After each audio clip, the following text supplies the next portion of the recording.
27th Ways and Means meeting. Please join us for It is. the Pledge of Allegiance.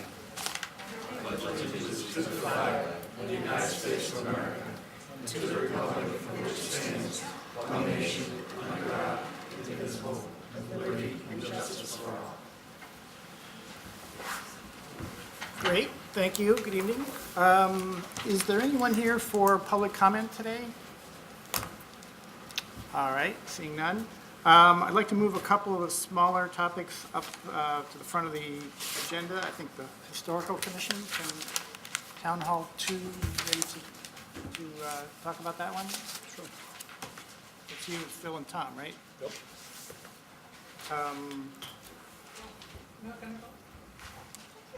Right, that's 691.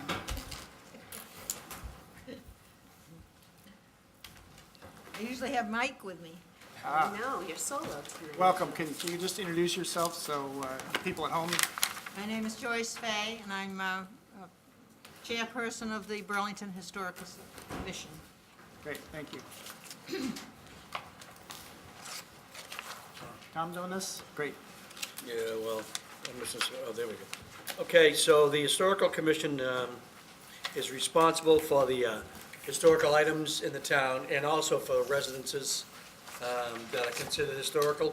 Properties. Yep, properties, yes. So it's all volunteer, and they work very hard to keep our, to preserve our heritage in this town. And they're looking for a zero increase from last year. Phil and I did our best to beat them down. And basically what they have is, you may have in there is items that they're currently trying to do some cataloging of everything that they have. They're doing a lot of work in the basement down there. It's been waterproofed or as best as they can, and setting up so that trying to get rid of some mold that's down there. But they have things that I'm not sure if you have it in yours, but I have a list here that I can make copies of stuff that they've done some cataloging with. One of them is a 1940s television that I understand was donated by Frank Monaco.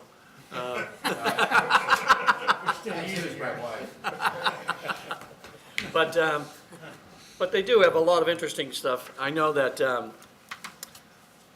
years ago, when the ice cream store that was in the plaza where the used bookstore is, when they ended up closing their doors, there was a photo that I was intrigued with. There was a photo of kids, the national anthem, had their hats on their chest, right at Simon's Park. You could see the cars in the parking lot. They were all 1950s models, and that was a great.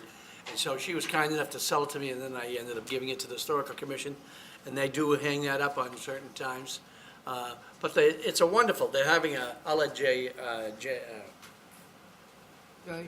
Joyce discuss anything more. Joyce, sorry.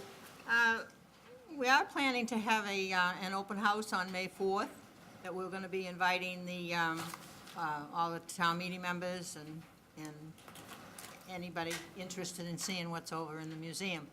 And they have, Peter's been working hard downstairs in the basement, and we've tried to catalog a lot of the things.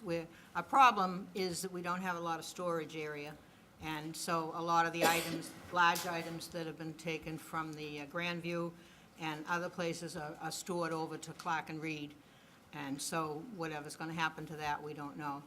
But we just did acquire the Christmas carriage, I don't know whether, a sleigh, that was at the house on Sear Street.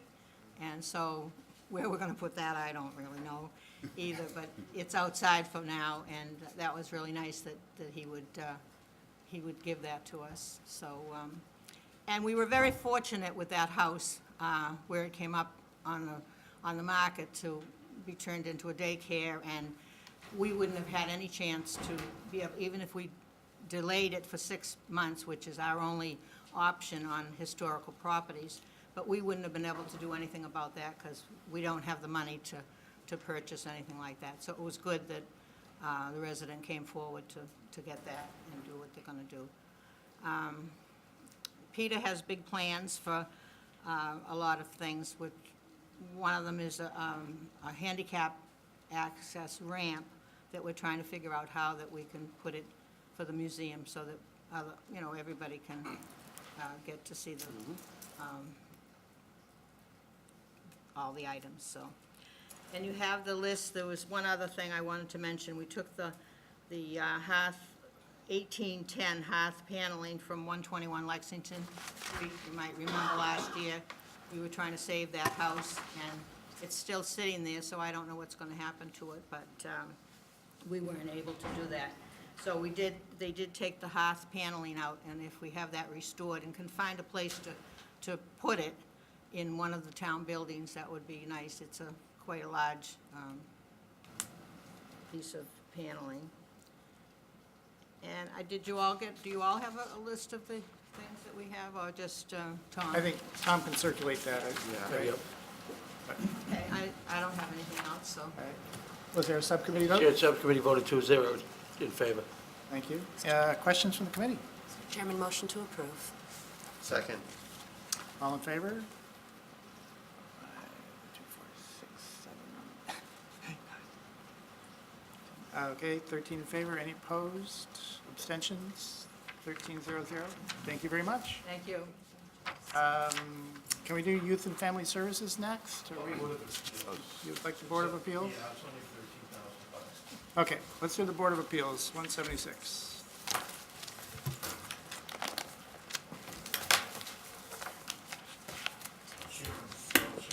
Michael Murray, Chairman of the Board of Appeals.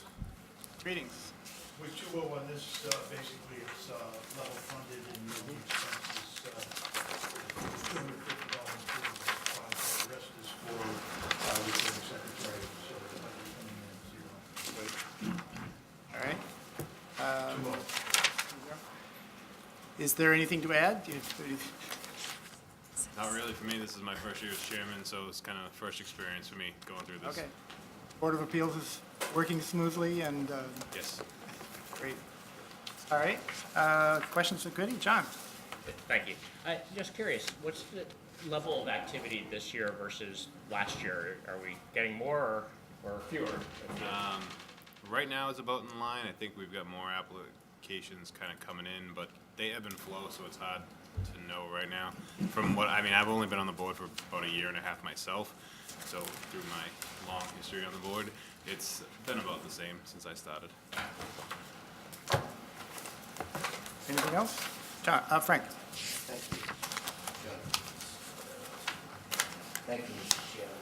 I'm just curious, so for all appeals, do notices, actually the subcommittee may, or I don't know, don't notices go out for all appeals?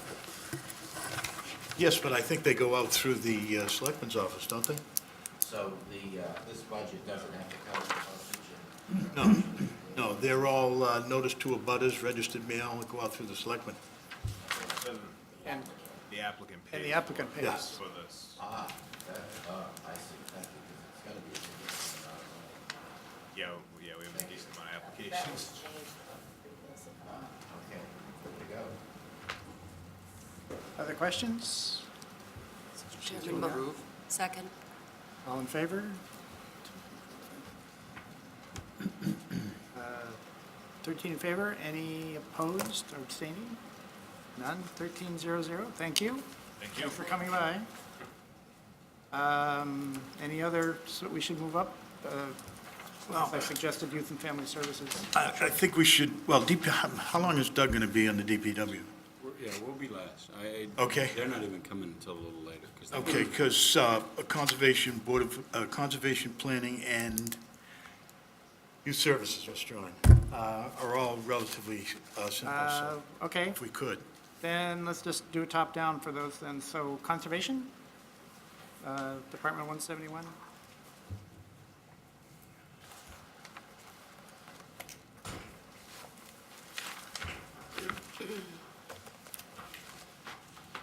Greetings, gentlemen. John Keeley, Conservation. Sorry. All I know, I think, right, so introduce yourself for the folks at home. John Keely, Conservation. Tommy here. Yep. So, subcommittee voted 2-0 in favor, just to put that out front.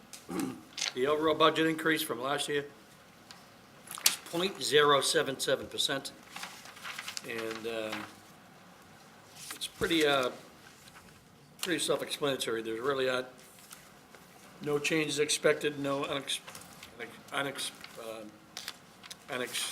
unanticipated expenses to be jumping out at us.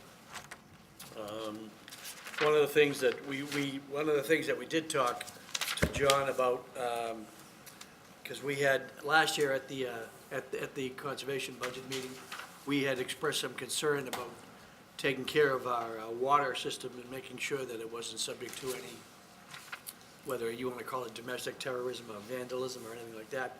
And he said that he was going to be working with the police department to, because they have bicycle police, and just to keep tabs on that area up there. And he's been very satisfied with the increase. With Chief Kent has responded by sending more details up there and keeping an eye on the place, which is what we need.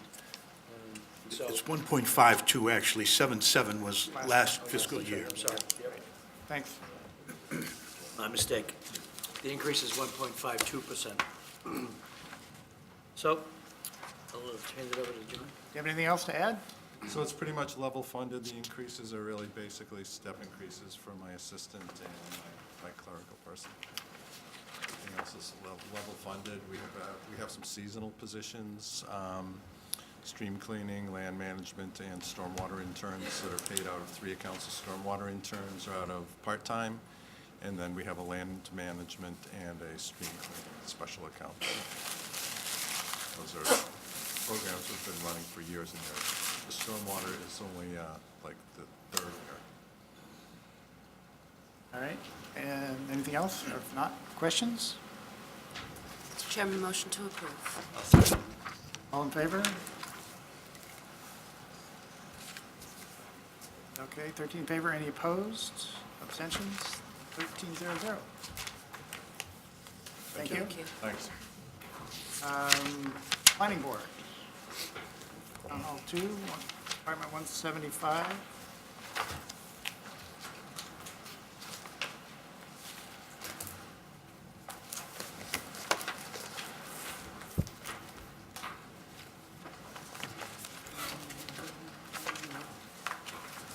Greetings. Evening. Withdrawal on this, pretty much a flat budget with the exception of steps, and then you'll see the, on the contracted services, that's part of the software package, if you could explain that for us. So, I've talked about this a little in the past years as well. As most of you are probably aware from seeing other departments, especially building that's been in front of you, we've started implementing the AppGeo, or not AppGeo, AppGeo is what we'll talk about, but the Viewpoint software.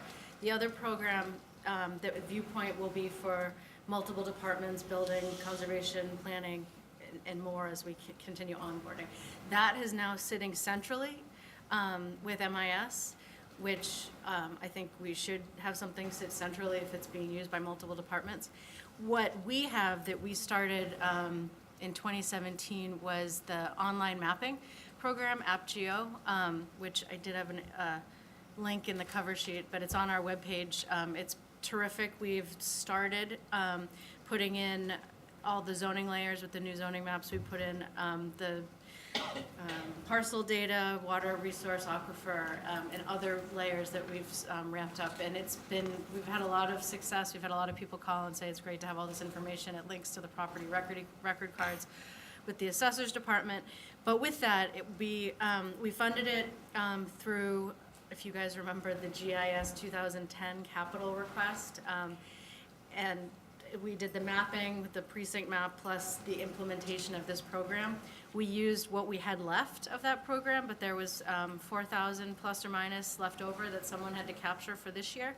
I talked to administration and said, shouldn't this be centrally located? He said, I'm not going to speak for anybody, but say if it's used by multiple departments, we probably should talk about that. But this year, we need to put it somewhere. So it was requested to have the remainder left over be put in our budget, and that $4,000 creates a 16% increase in our budget in that line item. And that's the reason we don't expect that to carry over each year. It's just this year we needed to put it somewhere and get it paid for, to continue to implement the platform and add additional layers and make it more useful for all the users. So that is the reason for the increase in that section.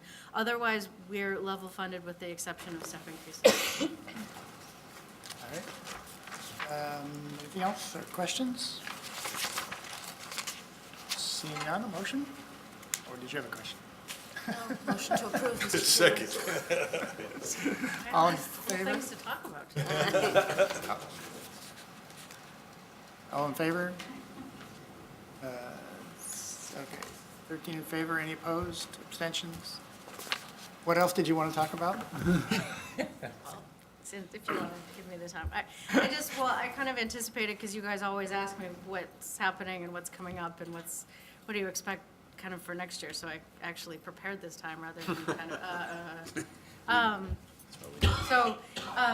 just a few things. So one, we're seeing a huge increase in zoning determination requests, which means a few things, which means properties are being bought and sold, properties are being refinanced, or there's capital money coming in to Burlington. So therefore, if someone owns 100% of the building and someone wants to invest in that building for, if they're making upgrades or what have you, that capital partners are coming in. And which is a good sign for Burlington, but that also means that you might be seeing a lot, kind of more improvements to buildings. Some of them might come to the planning department, many of the building department.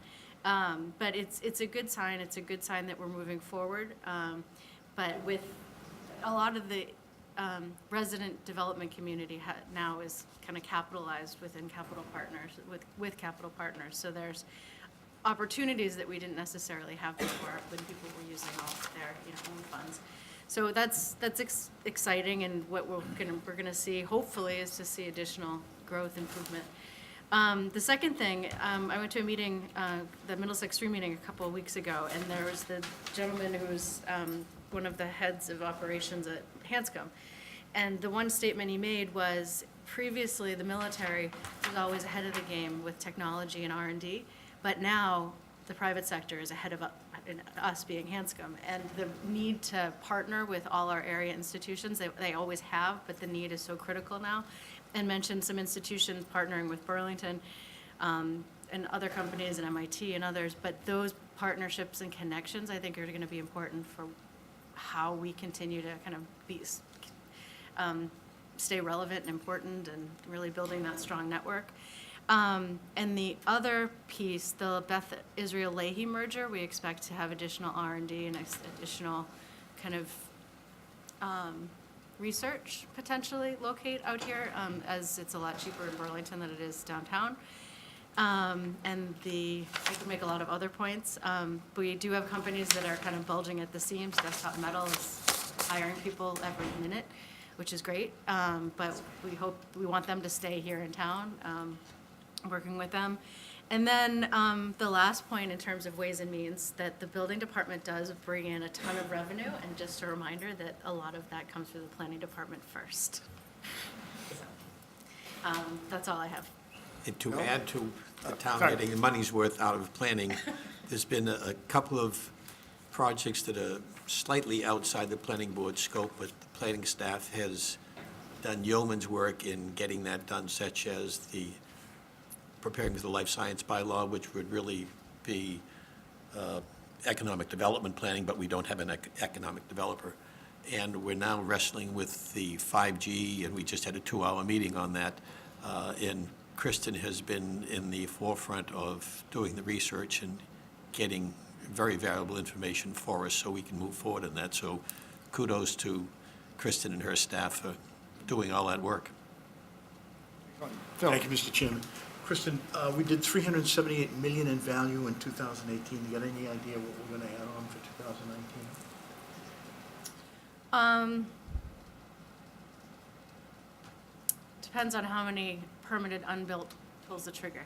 If Desktop Metal pulls the trigger and actually starts building some on an already permitted building, we'll do quite well. But I don't have a forecast exactly on that, but I think the capital in the market is good, so. Rates and things of that sort. Yeah, which does lose, our individual property developers or lose it. They have to go, I have to go check with X to do this, but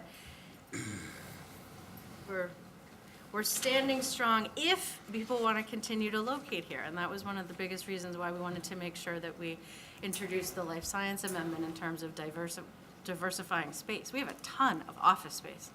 And as you guys all know, the way people work is changing every day. The different type of industries is changing every day. And Boston is the epicenter of life science in the world. And we don't have a lot of lab space. And we have very little lab space other than some of the new construction. Here and there, some, but we're not diversified at all to accept that boom. So it's really critical that we continue to diversify the type of space. And I met with someone 2 weeks ago to look at existing space to how to convert it into lab type space for existing office. But we don't have a lot of existing office that is able to be converted. So it's just really trying to making sure that we're staying relevant with the spaces that we're offering in town as we continue to move forward and continue to, ride the wave, and not, let it crash, hopefully, but. Thank you. Thank you, Mr. Chairman. Frank? Thank you, Mr. Chairman. Could you just expand a little bit on this partnership that we mentioned, science research places? What's the partnership that they're looking for with us? What does that mean? So they're not looking necessarily for a partnership with Burlington. It's just that what I wanted to put on the radar was that as people had done in the past, it's, there's a company here, people want to be around each other, but Hanscom had been very kind of more closed than it is now. Now they've actually brought private companies into the campus as different parts of their Air Force base have kind of turned over to different military operations across the country. So they're specifically bringing in private companies as well as partnering with private companies so they can advance what they're looking to do as an acquisition base for them. Okay, I understand that concept, but anything that they do within the confines of the Hanscom campus is government property, so we would have no jurisdiction on the Hanscom campus, am I correct? Correct. The point I was bringing up is that there are companies that currently work with Hanscom and other partners that we have that are off campus in other parts of the country as they continue. It's a draw for us to bring in companies as to the partnerships of Northeastern campus and Hanscom and other entities. I understand. So tied to that, so we talk a lot about the life sciences, and the issue there was zoning as we had it, and I think we made some real progress in trying to generalize the requirements of being able for people to repurpose buildings to the kind of space a life sciences operation would need. And some of that may also be true for some of these other research operations that might be engaged. It could have something to do with avionics or, that sort of thing. But nonetheless, the burden is still on the developers to do the repurposing. All we can do is make it possible for them to do it, but they have to make the investments to take all of this office space and turn it into something else, correct? Precisely, but if it's not possible, if it's not possible from a regulatory perspective. Right. So Then it's kind of on us. We wish you could do it, and they say, yeah, us too, but we can't. So we're just trying to make sure that, that evolution is feasible, but also make sure it's in line with the interests of, keeping the community the way we want it. So outside of planning laws, zoning laws, is there anything else from an infrastructure point of view that the town is either behind yet or lacking that would make it feasible for those kinds of investment firms to build the space? And I can't think of anything, but I'm curious. I think we're doing the right things in water. I think we're doing the right things in fire and safety. The directions we're going, and you brought up water, I think that has been a point that has come up, especially with life science companies. But there's a lot of things we are doing that people just don't know what yet we're doing. So part of it, as I mentioned, to like, there's a bit of a marketing piece to let people know we're doing it. And then the other part is the cluster is acknowledging the clusters of activity that's already happening and kind of marketing to that point. And then looking at the regulations like we did with parking and other things as to does this even work, or to someone, because going to town meeting or having to get variances is a quick way to not, to say to a company that we're not welcoming this type of company. But we also don't want to just kind of, let it go to. So from a Ways and Means, I've got a bit of laryngitis here, I really apologize. From a Ways and Means perspective,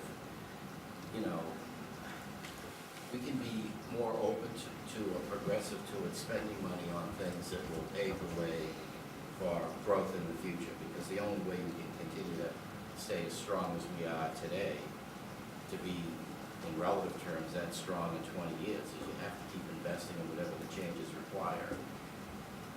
What I'm asking is, are there things that we're not doing from an infrastructure point of view, or should be doing more of, that are fundamental to that 10, 20-year evolution that the capital coming in would look for today? And once they sink in, you're talking, you could be talking anywhere from $10 to $100 million right off the bat. They're not going to do that today if 10 years from now the operation isn't viable. Yeah, I think we were lucky to to be part of the DOT's project for the adaptive signal system on 27 signals in Burlington. I think that was one of the best things we've done in 10 years, if not longer, to really have all the signals talk to each other and help move traffic through town. Everyone can still complain about traffic, but the fact that you can have a lot of it, but if it's moving, a lot of it doesn't feel as congested as where it was before. It was kind of, they weren't talking to each other, and you got stuck at a turn lane when it was midnight for 10 minutes. But I think that piece was good. I think if we can do additional things to allow for people to move around town in mobility, as people, all new workers that want amenities, but they want to be able to get out. They want to, all the different types of food, but, can I go out for a run at lunch? Can I even walk to a restaurant? So I think a lot of the things that we're doing from the town perspective, and sidewalks and other things, and allowing people to get around. And whether it's the B-line or an alternative kind of transportation, lunch transportation, I think the bike programs that people are putting in place are good. I think system-wide, I think the biggest complaints is just really the kind of an uncoordinated, could we coordinate kind of a permitting system a little bit easier? And that's one of the things that we've been trying to do with working with the development departments, as well as Hope Viewpoint will help us communicate information. As people come To into your town. question, one of the weaknesses I see is long-term. We don't have a good way to get workers from Boston who don't want to drive a car get here. Yeah. That's, I think, long-term, we're going to have to address that somehow, but we can't do it alone.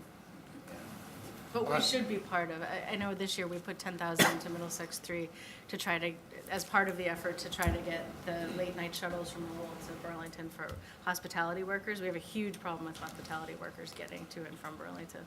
And I think, as Jack said, we're part of a larger solution, but we should, you lose the hospitality workers, you lose the whole system starts to not be as strong, so. So as Ways and Means people, we can talk about the B-line going cost and all that. To me, that's just it's really not the kind of magnitude that we're looking at here. The transportation needs of even 5 years out, let alone 10 or 15. And I don't know what the answers will be, but some sort of coordination with the state seems to be fundamental to that. It's some combination of mass transit and more efficient private transportation. I think private's going to be a big part of it. EVs and small EVs and that sort of thing. One thing that did come up, I'll just share with I know this is going a little bit long. I know, I'm sorry. We had a vote 10 minutes I ago. know, I'm sorry. And I did ask, I'm not sorry I asked. You notice his laryngitis has gotten better. The door is open and Frank is through it, so. But go on. One more question, Frank. All right, so the Community Preservation Act is something that the Conservation Commission has been spearheading to kind of get momentum on that. There was one meeting that I did go to with the commercial community. It was Reamer and Bronstein sponsored the space, and there were about, I don't know, 15 to 20 developers and interested parties there. One of the things that they mentioned, which I think does bear on this, is that the view of a lot of people going forward when they're in a community is once they're here, they want to have things to do that are outside of work. And some combination of, you mentioned walking areas, biking areas, recreation areas, access to that stuff.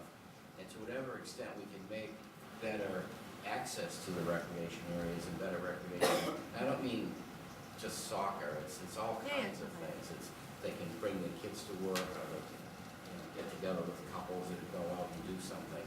So the Community Preservation Act may be something that could really help on, 10% of the overall problem for the next generation of investors. The trigger on that, though, obviously for Burlington to adopt it, is that we have to, the residents have to agree to pay a very small but nonetheless a stipend into it in order to get the matching funds and have the program. So to whatever extent you folks see a value to that, it would be worth speaking up, because it's clearly going to take a vote of the community. I personally think it is the direction we're going. It's got way more to do with the future of growth in the town than it does with preserving old historical buildings, not that that isn't included.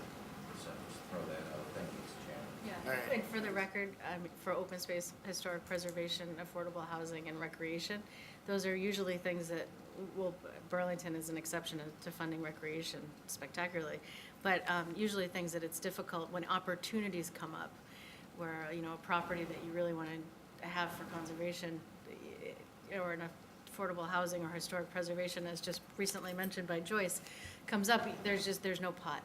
There's no pot, and town meeting is way too far away. And I think, at least I've lived in, I think all of the communities I've ever lived in have had the CPA, and I believe have used it very wisely, and gave the communities an opportunity when opportunities didn't exist for those specific but critical things within the community. So as to Okay. the percentage rate, I mean, that's a policy decision of the town, but One opposing note, Mr. Chairman.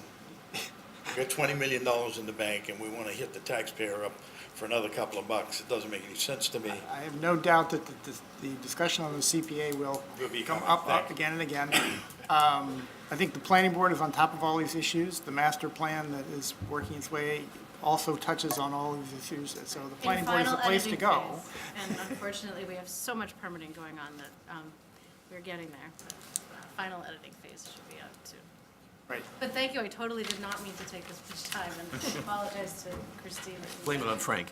And I'll generally agree with Frank. As we saw when the building department was here last week, the amount of money that they enable bringing in far surpasses anything that we spend on building in the planning department in terms of local receipts. So it's a very effective, Thank you for the recognition. thank you. Did we vote on this? We did, 10 minutes ago. You were for it. It was unanimous, and you were for it. You voted yes. Yeah, I got short-term memory issues, too. Did I tell you I had short-term memory issues? All right, thanks. Shall we do youth and family services? Yes. Department 549. Yeah, before Tommy starts, we just have one small discrepancy that Vice Chairman Moran picked up. It's on the part-time, permanent part-time. There's a 75-cent discrepancy on the, on item 1 and the hourly rate from last year to this hourly rate. Ms. Graham will explain that. Right, and the difference is $379.79. Does that push you over the guideline? I don't think so. So that'll be the increase. Glad I caught that. You ready, Tom? Yep, so if you take a look at the cover sheet, you'll see that the overall budget increase requested is 2.91%. And I would just want to inform the Ways and Means that as long as this department is being expected to perform the functions it's currently doing now, we're probably going to see a greater demand in the future on that. One of the key things that Christine does is that she works with, as a volunteer on the board of directors of people, helping people, and her department is very critical in helping them provide their services that they do as well. And I will let her explain that on her own, but the subcommittee did vote 2-0 in favor. Mr. Chairman, there was a couple of other items that are not in the budget that we did discuss with Christine that we thought might be of interest to the committee next year. We all know you can buy weed now. Vaping is an issue for young people. And also, system-wide Narcan training, I think, is something that I think is handled by the police department right now. And it's something I think that we should have a more broader scope in terms of, does anybody here, and I know Susan knows how to do it, does anybody else know how to do it? Had some training with it, Have you but had? not a lot. I just think that, with the 75,000 deaths in the country last year as a result of opioids, so I think we have to have a more broader approach, Board of Health, police, fire, and youth services. So it's not in the budget, but it's something we asked her to take a look at for next year. All right. Hi, Christine? Thank Do you have anything to add or expand upon? Part of the piece is just to give you some figures. In terms of counseling services, last year we provided services for 385 residents. The breakdown of the kinds of counseling we do, about half of what we see are families, so parents and their adolescent kids between the ages of 9 and 25. And then the other 50%, about 30% is the group counseling piece of the program that we offer, and the other 20-something percent is the individual therapy that we offer. We also are the social service agency for the town, so people that are looking for rides, people heard of the FISH program, Friends in Service Helping, I believe is what it's called. But basically, it's a volunteer. There are residents in this wonderful community. They volunteer their time to take other residents to medical appointments. Some of them actually go into Dana-Farber in Boston. Majority of them are done pretty local. But we basically serviced, we had 234 requests for rides for medical appointments. We also added to that people getting rides to the pantry, because one of the things we know in terms of health is having good food lowers some of the, issues that come up around health. We also do the basic needs program, so as Tom was mentioning, there are a number of different organizations, some community, some state, and other, so there's people helping people, there's helpees both in this community, and we do the screening process for folks to be able to receive help if they're experiencing some kind of financial difficulties. Also at the folks at the pantry, if there is somebody that they're questioning, they send them through us, we do the screening process. And we also oversee funding for Salvation Army funds, and so those are pieces that we do as well. There were 149 requests that came through our doors. They are time-consuming.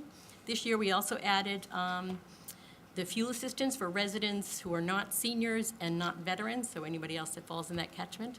And we've had about 20 requests to help with the application process. So in general, there are some folks who need help actually filling out the application. Oftentimes, people will fill out, bring in the paperwork. We're making sure that they have all their paperwork before it gets sent off, because if it's not all there, they're not going to process it. So most of it is, again, providing assistance to help folks get their needs met. This year also with the police department and Perry, we've been doing some collaborative work on cases. And as you also know, with the police department, they have a grant-funded mental health clinician. And what I started to do was organize some meetings with the police, fire, Council on Aging, our organization, to do more collaborative help for residents, some of which fall outside of our catchment, but nonetheless, it's sort of like each of us have connections to different resources, and putting our heads together and finding creative ways to be able to address the needs of residents in this community is really what we're all about. So just wanted to say those pieces there. All right, great. Phil? So we adding $369 to permanent part-time? $369. Okay, so Mr. Chairman, I would amend that line to What was it, 397.79, sorry, 397. Okay, well, that must... 398. Okay. Do you want to update the budget and we'll vote it next week? Perfect. Thank That way you. we'll get the I will paperwork do in that. order and Thank you, appreciate it. That'll give us a chance to find some $379.97 to cut somewhere else. Probably Sanchez with the next Move budget. to approve. Just one more thing, Mr. Chairman. It's come up with this committee before, but a lot of the services, the great services that Youth and Family Services provide would tend to be Medicaid eligible, but we're not eligible to be a Medicaid biller.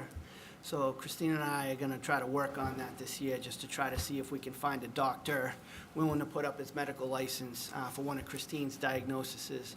But it's, we just want to explore all the options, because we are providing great services, and if this was a private social service agency, we'd be able to build for a lot of them, and I think that would be very great to just be able to offset some of that cost.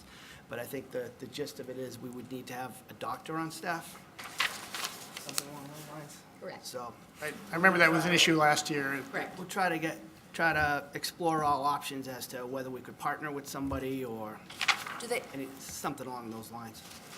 Mr. Chairman, do they have to be on staff, meaning an employee of the town, Paul, or could they be, could it be a volunteer basis of a doctor? Yeah, this is what we'll try to explore. Is there any other way we can do this without hiring a doctor, you know? And I think that's what, you know, we're curious to try to explore all the options. It comes up from time to time. They're providing great service, and if we could get reimbursed for some of that service, that would be even better, so. John? Thank you. My understanding is the schools are starting to do some billing on that also. They do some of that as part of special ed. Okay, is there any way to partner with them on that, or? I believe it needs to be a psychiatrist, and with the schools, it's an overall medical doctor, but I do believe with the counseling agency, it needs to be a psychiatrist. So it's a medical doctor, but with a specialty in psychiatry, so. Thanks. All right. I know that would be a great idea to just expand that piece of things. Anything further? Frank? Thank you, Mr. Chairman. I won't be more than 10 or 15. So don't worry. So on page 37, paragraph 6D, under contracted services, Budget isn't that long. Correct. Could you just expand a little bit on what that is? It sounds Well, really it's- good. It sounds really good. It depends on how many people actually get together. When we have meetings, it can be anywhere from 2 to 12 people, but basically it sort of looks at the health issues that are going on in the community. The piece that we're wanting to do this year is something on vaping, because that's a huge issue in the schools. And so it would be represented from clergy, police, fire, schools. All volunteers? Yes. Oh, well, some of them are town employees or whatever, but otherwise Right. volunteers, residents that volunteer their time. So it's to brainstorm, to put together better programs, policies, or interventions? Yeah, well, part of it is also to bring everybody together to talk about what everybody's doing, so that there isn't a replication of things that are going on, and also the population that we serve being able to get the message out about different things that are going on. And then, Anyone from schools included in that? yes, and then we usually come up with some project for the year, so. Okay, thank you. Anything further? If not, Move to approve. Second. second? Point of information, I thought we were holding for the new number for Oh, next year. yes, Right. sorry. I take it back. Thank you very much. Thank you, appreciate it. Keep up the good work. We'll get that done tonight. They don't have to come back for it. Oh, that's fine. Well, we don't, yeah, We just need the number. we just need the number, updated budget, and maybe the next week. Great. Are we down to just DPW? Are we ready for that? Do Yes? we just want to take the facilities or library?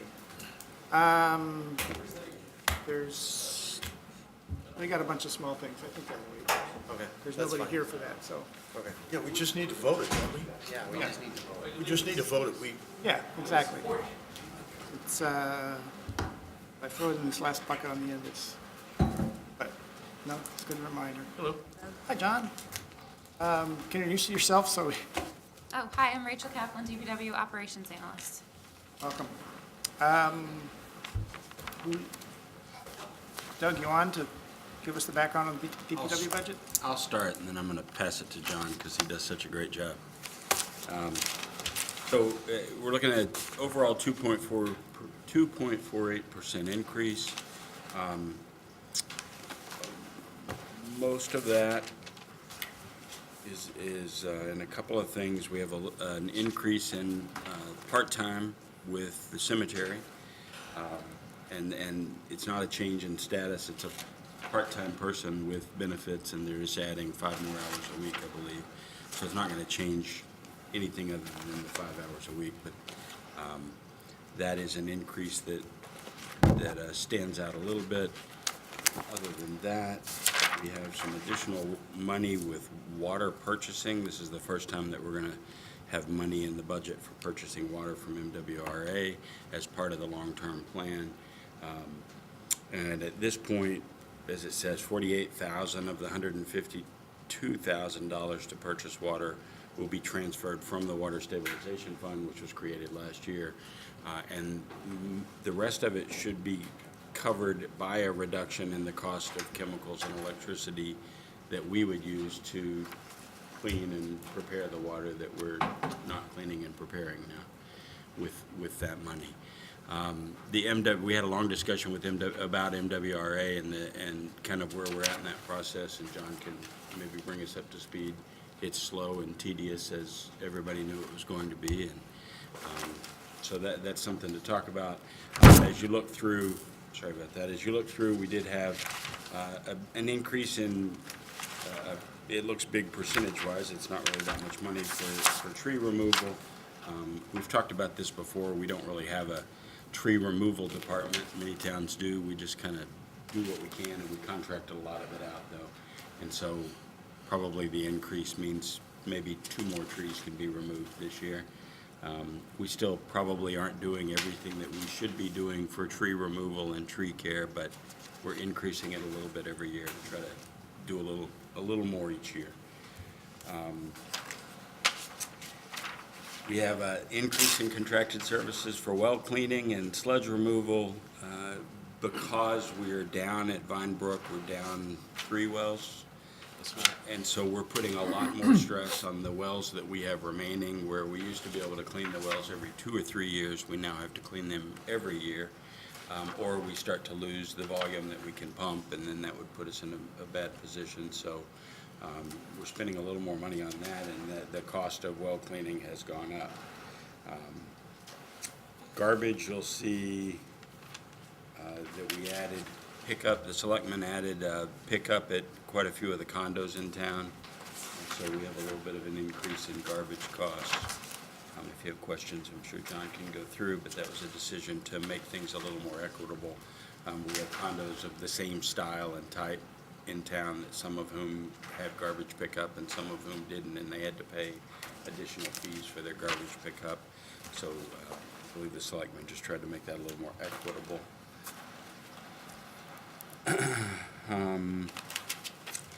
As far as, well, I would say that it was an interesting discussion about management of energy cost, and Rachel's doing a great job with trying to kind of manage some of our energy usages and cost. We have an outside company that gives us advice, and we're contracted with them to tell us when we need to shut some things down and drop our usage for 2-hour periods during peak times in the summer, and that has actually helped.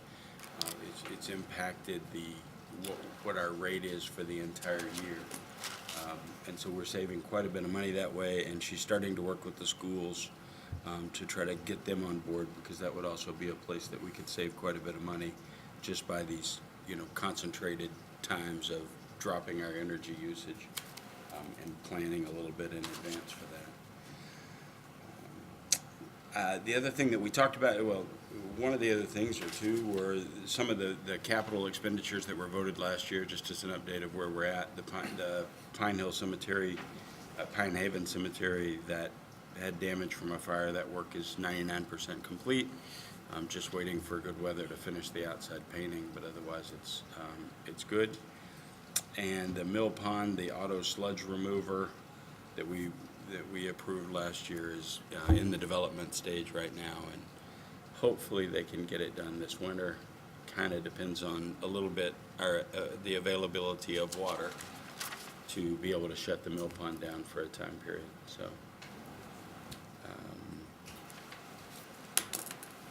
You did a great job. Anything else? I don't have anything else to say. But if I may, Mr. Chairman, I'd like to expand a little bit of the MWRA tonight, because the more that we say this to, particularly to you and the people at home, is the better. The most important thing is, even though town meeting voted to approve us joining the MWRA, the process is very, very long. The environmental process will probably take another year before we're actually allowed to put a pipe in the ground to do any type of work. So we are a little behind on that, not for lack of trying. As of 2 weeks ago, we actually met with people at MIPA and a lot of the regulators to try to find a way, something that we can just at least do, like some kind of emergency connection, and we did not succeed in doing that. So when you see our water bans that we have in place, and unfortunately may continue to be in place, is because we lack the ability to do even regular maintenance unless we get water from Lexington. But in order to do that, we are required to have a full ban in place. The selectmen are required to set an emergency. DEP has to agree to that water emergency, and after that, we have to go and ask both the MWRA and Lexington to allow us to connect. So now, we tried to do it in the wintertime, so we actually, the last declaration was in December of 2018, so we can do our maintenance during the times that it will not actually impact our residents. But we're also required to advertise it and let people know that we're on a water ban. That's why you've seen us going out. We were here at the Selectmen's meeting on Monday talking about that, and we actually went on social media, put it on the papers, et cetera. It's part of the requirement that we need to have. Now, we hope that before summer, we're going to be able to lift it and just go back to our traditional every other day restriction that we have in place. We still need to do some more maintenance work at both the Mill Pond and the Vine Brook Treatment Plant. And again, we try to schedule those now before the high water use in the summertime. But the important thing that I want to convey is that, no, we are not connected to the MWRA. We're still dependent on our reduced capacity that we have, and we'll continue like that probably for another year, unfortunately. So I think I wanted to emphasize that. That's why the number we have in the budget is a small number. We're buying like 37 million gallons of water. I'm assuming that by spring of 2020, we're going to be buying some water, perhaps even over the winter, as we do some of our maintenance work. But so I wanted to, again, try to get the word out on that, because we do get a lot of phone calls, and it's good for people to understand why. All right, thank you. Anything else? Maybe it's questions related to this? Phil? Thank you, Mr. Chairman. A couple of things, John. You look like you're like $1.25 a gallon out of the way on energy costs. I think you're in for diesel and gas, you're in at $3.69 a gallon. Are we contracted at that level? Because I think we're down to like $2.52. Gasoline? Your gasoline and diesel. Okay. So I was asked that question today. In fact, we talked about that. When we put the budgets together, we don't know what gasoline and diesel prices are going to be. The town administrator asked me, what do you think the gasoline prices are going to be? And I told him, if I knew what they're going to be, I wouldn't be doing what I'm doing right now, because I'll be in a hedge fund and doing something else. So what we do is we go back. We'll go back and look at our history. There's a website, anybody can check it out, EIEA. It gives you fuel prices, and we looked at what they have been over the last 3 years, and we are at averaged the highest that. levels of production of gasoline in history, so I don't imagine they're going to go to $3.69. And I hope that's the case, but again, when we put the budget together, we base it on what we are paying, and that's what we were paying at the time, so. The other thing is, during peak electricity, how many generators do we have in the town? And could we run those generators during peak hours and push the electricity back into the system to reduce our electricity costs? That's a very good question. We are no longer allowed to do that unless that we had a generator. And our generators that we have are for emergency use only. So unless you are permitted to be an electricity generator, then you can do that. In the past, even like 10 years ago, we were able to do that. We were able to actually get off the grid and just use the generators. Now, when we go off the grid, we can't use the generators. By law, we can't. And lastly, where's the beeline? Didn't it used to be in this budget? No, it's always been separate under transportation. Not operating. It's coming. Accommodated, it's coming. Accommodated, And we'll yes. get Then after this one. Thank you. Thank you, Mr. Sanchez. Now, Thank you, Mr. if Chairman. I may, they do have another item which you brought up and we talked about this morning. It's a very important item, has to do with trash and recycling. And those numbers are getting pretty large right now in our budget, and they'll probably continue to do that for a few years into the future. So I wanted to highlight that our recycling market, if you haven't read or seen this on TV, I mean, pretty much has collapsed. And it's costing us a lot of money right now to dispose of our recyclables. That's on the one end. And on the other end, in Massachusetts particularly, our landfills and the waste-to-energy production at facilities like Covanta have been very limited, which means that our costs in the future will probably increase. We, as a whole, not just Burlington, but all the communities, may have to actually truck the trash to other states. Some already do, because of the limited capacity that is within the system to take care of us. When we went out to bid as a consortium, we did it last year, some contractors were not even interested in giving us a price. One of them was in Fitchburg, which is kind of far to bring the trash over there right now. And we were able to get a 3-year contract because they see that in the near future, they're going to be able to probably get more money than what we're willing to pay today. So it's something to keep in mind that over the next couple of years, you may see these prices, unfortunately, going higher percentage-wise than we typically see. Done. Thank you. So just a couple of questions, actually. So one is about the trash. I'm unclear, where are we in terms of a trash contract now? Is this our new contract, or are we still under the old one, or? Well, we have 2 contracts. One is for collection, and we have 4 years left on that contract. And then disposal, we have 2 years left, because it's two different entities. I didn't realize those were separate contracts. Right. Okay. Okay, so we're not under the new plan yet, so that's interesting to know. Not yet. All right, and the other question was, where are we with the DPW building? We are progressing with design. We've been working with the local boards for permitting, and we're going to have a meeting actually Monday to update the committee and to, at that point, look for support to see if we're able to go on the project as one funding and bidding project as opposed to, as we had proposed it last year, as 2 phases of funding. The engineers have told us that there are savings to be had, significant savings, if we just combine it into one project. Still getting built as 2 phases. But it's more like if you're bidded as one, there's less engineering to be done, there's less contracting, and you, particularly the escalation that has to do with metal and other things where the contractor would normally charge if you do it separately, it's all locked into place if you do it as one contract. So we're going to be looking to get that. Hopefully, if that's the case, we'll go to town meeting in May, and we'll be able to bid the project over the summer as one project. But we don't know that yet until we have our meeting Monday. Thank you. Okay, Frank?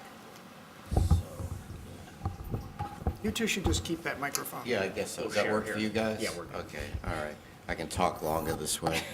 Oh, no. Take it back. You're spellbound. You know. Go ahead. You guys are brutal. John, all seriousness, so if we bid this as one project, but you're talking about the highway garage and whatever happens at Clark and Reed as one proposal, would we encumber the the bond for the whole thing? Yes, you have to do If that. we do it that way? You have to authorize the Is whole that- thing. That's a yes? We need the full amount authorized by town meeting in order to do the bid. Right, and do you know if we'd be, so this is gonna play right into the, how much we put on the bond indebtedness this year? Okay, and would we be roughly doubling what the number was we originally were looking at? Is it something like that? Well, you guys will take that up in detail soon, right? So we need to look at that. And the other thing I wanted to know is, have you decided, and I don't have an opinion on this, I was just curious, do you know if we've decided to raise the building that's there, or are we still trying to do it in place? The Clark and Reed, the committee supported doing a new facility rather than upgrading the one that we have right now. So that's what this proposal would be? Yes. And the highway garage would be also a new facility? That had always been A new facility, correct, okay. And this does include the rec maintenance space still? That's right? correct. Okay, that's good. So we'll look forward to that in the bonding schedule. And the barrier to bringing it to a vote at this May town meeting is having the architectural work done? The goal to have it at this town meeting is that we can bid it as one project. We will continue, we always said we're gonna do all the design for the two phases as Who needs one. to approve that? What's keeping you from just doing that? No, we're doing the design right now as one project. So that's Okay. progressing. What we will need to do at town meeting is get the approval to be funded as one, so we can actually bid it as one. Right, which will If then not, we put it will on the have to schedule. separate Okay, it. okay, thank you. That's I think good. we'll see that in the warrants Yeah. next week or the week Yeah. after, probably the week after. It'll be there. Any other questions on the operating budget? Mr. Chairman, motion to approve. I'll second that. All in favor? Opposed? Abstentions? 1300. Do we have separate line items for trash removal and drinking water assessment and streetlights, I think? Can we do those votes at the same time? Well, Rachel is handing out the Burlington Transit, which will come after this vote. okay. Yeah? Since there are separate line items, I think we need to vote those three things separately. Right, we're going to do all of those in local transportation, is that? Yeah. So as long as since the 400 ones are in part of the DPW budget, Oh, you want to do those first? let's do those. They're real quick, right? They're, the amount that's, Yes. Do you want them each separately, Mr. Chairman? yes, please. I think that's the way we're supposed to do. I would move we, let me get you, do you want the exact dollar on it? Yes? Those are, I'm going to trust that the amounts that are on the You check the number. Special Special accounts? accounts? Yeah. Yeah, rubbish and I have- garbage is one, right? Yep. Do you want to just check my numbers, whoever's going to check my numbers on this for the special accounts? The street and traffic lights at $370,500. Is that the number we're moving for streetlights? Yes. Yes? Mr. Chairman, motion to approve streetlights at $370,500. favor? Three lights, anyone? 12, any opposed? Abstentions? 12-0-0. Chairman, motion to approve the rubbish and garbage at $2,113,530.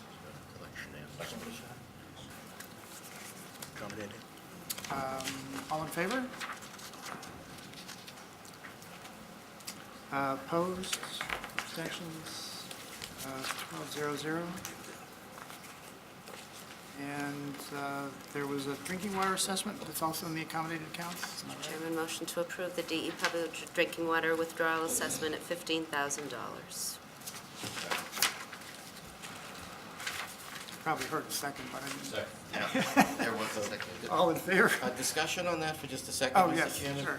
So if I may, does that, as we go to MW, this is the old state tax for water, Correct. right? Doesn't that ameliorate or go away if we go to MWRA? We're not proposing, part of it would, because we're not proposing to eliminate both treatment plants, only one of the two.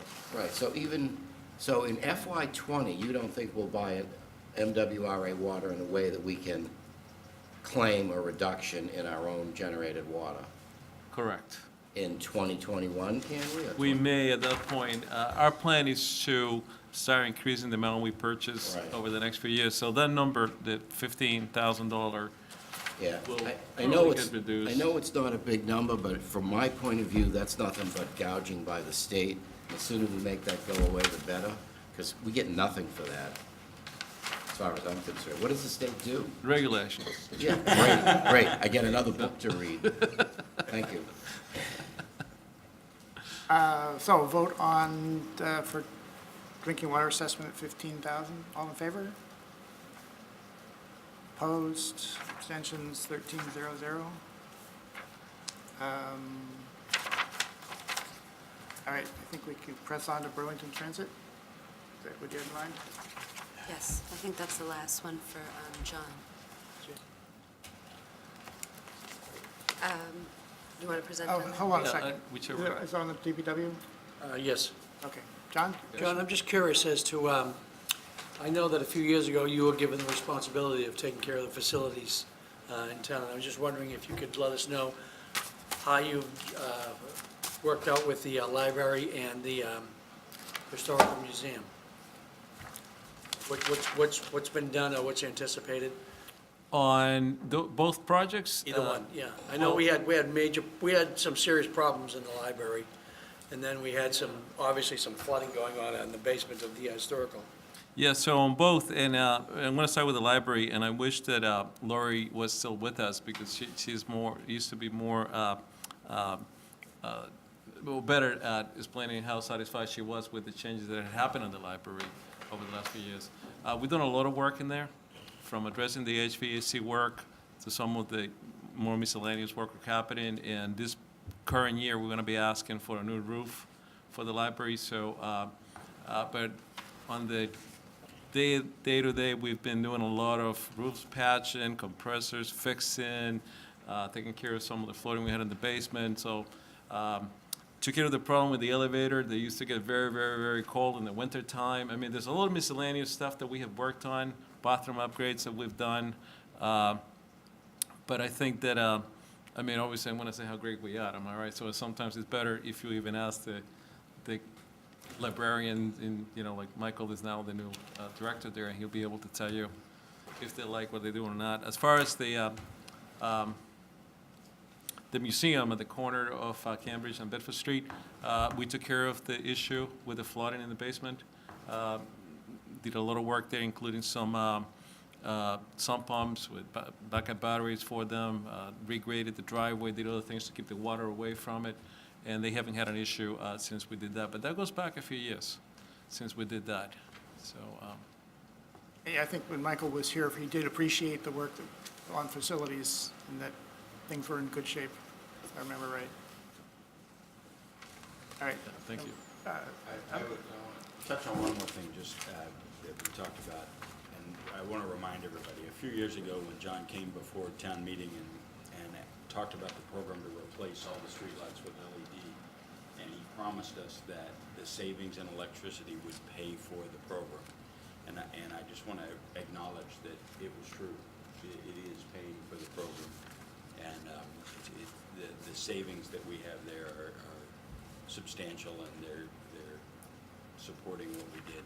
And what he told us was true, even though there was a lot of mumbling saying, I don't believe that when I see it. You can believe it. Just to follow up on that, one of the things I do notice is that the LED lights are actually a lot brighter. I've noticed it.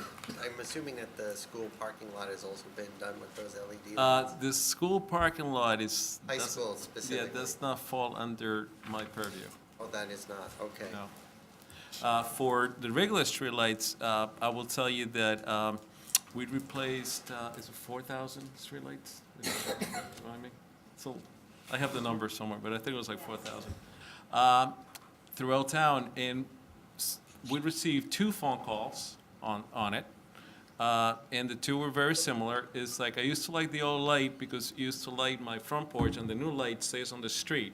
Can you do something to the lights? So, and we're like, well, no, they're street lights for a reason. So, Not porch lights. yeah, most people did not, so they changed because we kept the same color and temperature on the lights. So, which is under 3,000 Kelvin. So it's not something that, in the old style lights that you would have seen in some of the other towns, they used to be very bright, maybe almost blue when you looked at them. We kept that at a lower temperature setting, so it doesn't really affect you as much. So are the lights that are in the Chestnut Hill Cemetery, are those not the LEDs then? We are just replacing some internal lighting, and I hope they fix yours. Well, yeah, call? that's been addressed, yeah. Okay, so. But I'm just curious as to, like, I noticed with the high school and Chestnut Hill, they were significantly brighter than they had been in the past, so I was curious about those. Well, I would say that compared to a high-pressure sodium, and because of the change in color, the color rendition index too of a LED light is much higher. It is in the 80s compared to in the 30s and 40s for the sodium. So you're going to notice like colors and things look different and brighter, but it has to do with actually our perception of light as opposed to lumens. Okay. So, I don't know. We tried to match the same lumens that we had to what we put back. Curious. So Thank you. is this streetlight program finished? Yeah, it is You mentioned complete. 4,000, so we've done 100% of the ones we planned to do. It is complete. What happened is, since we completed the streetlight program, and we actually received grants and also a DOR grant also for some of the lights, those were strictly for streetlights. So we have extended that now, our costs now, this is not through grants, to do some of the parking lots or the cemetery or some of the areas, including like the fire department, where we had our own lights that were not covered under this program. So we've gone and done those too. I mean, the savings, again, will pay for the cost. So, and we fund it out of the same funding source. So we've been doing a few more for that, but they are not street lights, like, Okay, so you're saying thanks. cemetery lights and all lights like that. All right. Can move on? Sonia, are you up for the beeline? Or who's doing it? Sure, I can do it. Excuse me, I didn't see this one online. It's public transportation. It says local transportation on it. No, but I'm looking at the Ways and Means site, and I'm not seeing Department 300 there. I don't think there was a cover sheet and budget. I think it's just I didn't because it's see an it there. Is accommodated. this the whole budget, this section?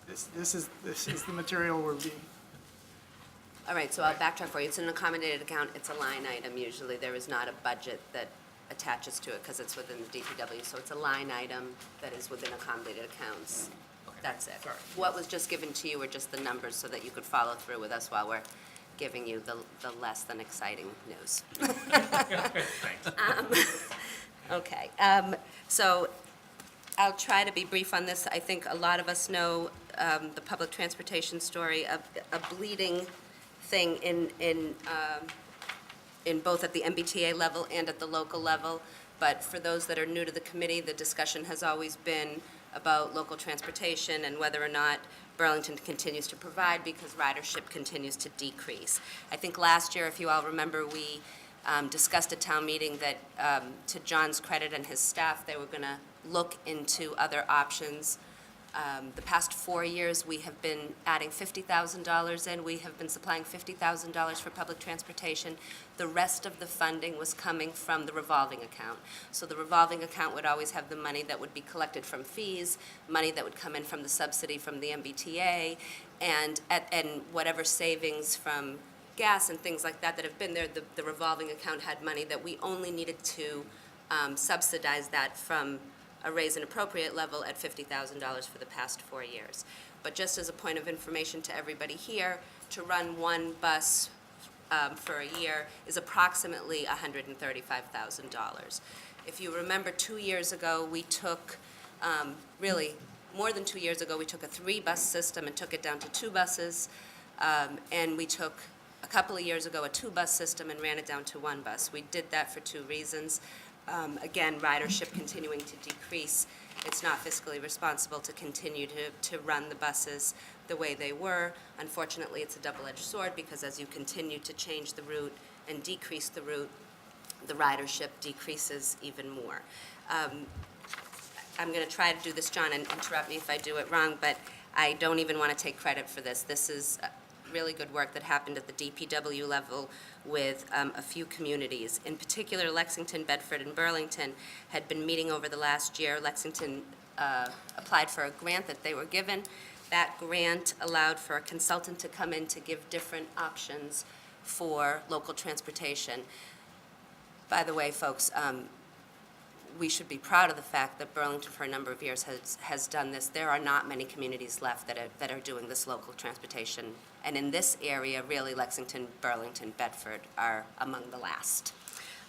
So the three communities got together to see if they could do something that would be able to continue to provide a service, but have a cost savings and alleviate the cost that each community was doing and have ridership not going up. And all of the communities are seeing the same thing, where the ridership is decreasing. Lexington, for a number of years, used to charge for their school buses. So because they were charging for school buses, the Lexpress, if everybody knows the Lexpress in Lexington, their ridership was higher because students were using it to go to school. Recently, Lexington has followed suit with Burlington, just to say, and doesn't charge a user fee for buses for schools. When that happened, Lexpress's numbers became more real and decreased as we have. So the three communities got together. The consultant came up with an option that seemed very viable, which is almost like an on-demand type service. Not on-demand to the point of Uber, where you could just like hit a button and have it come to you, but within a half hour have a ride come to you. Three communities were quite excited about that in theory until they put that out to bid and found that it was extremely, it was not cost effective. Let me put it to you that way. It was over $800,000, I think.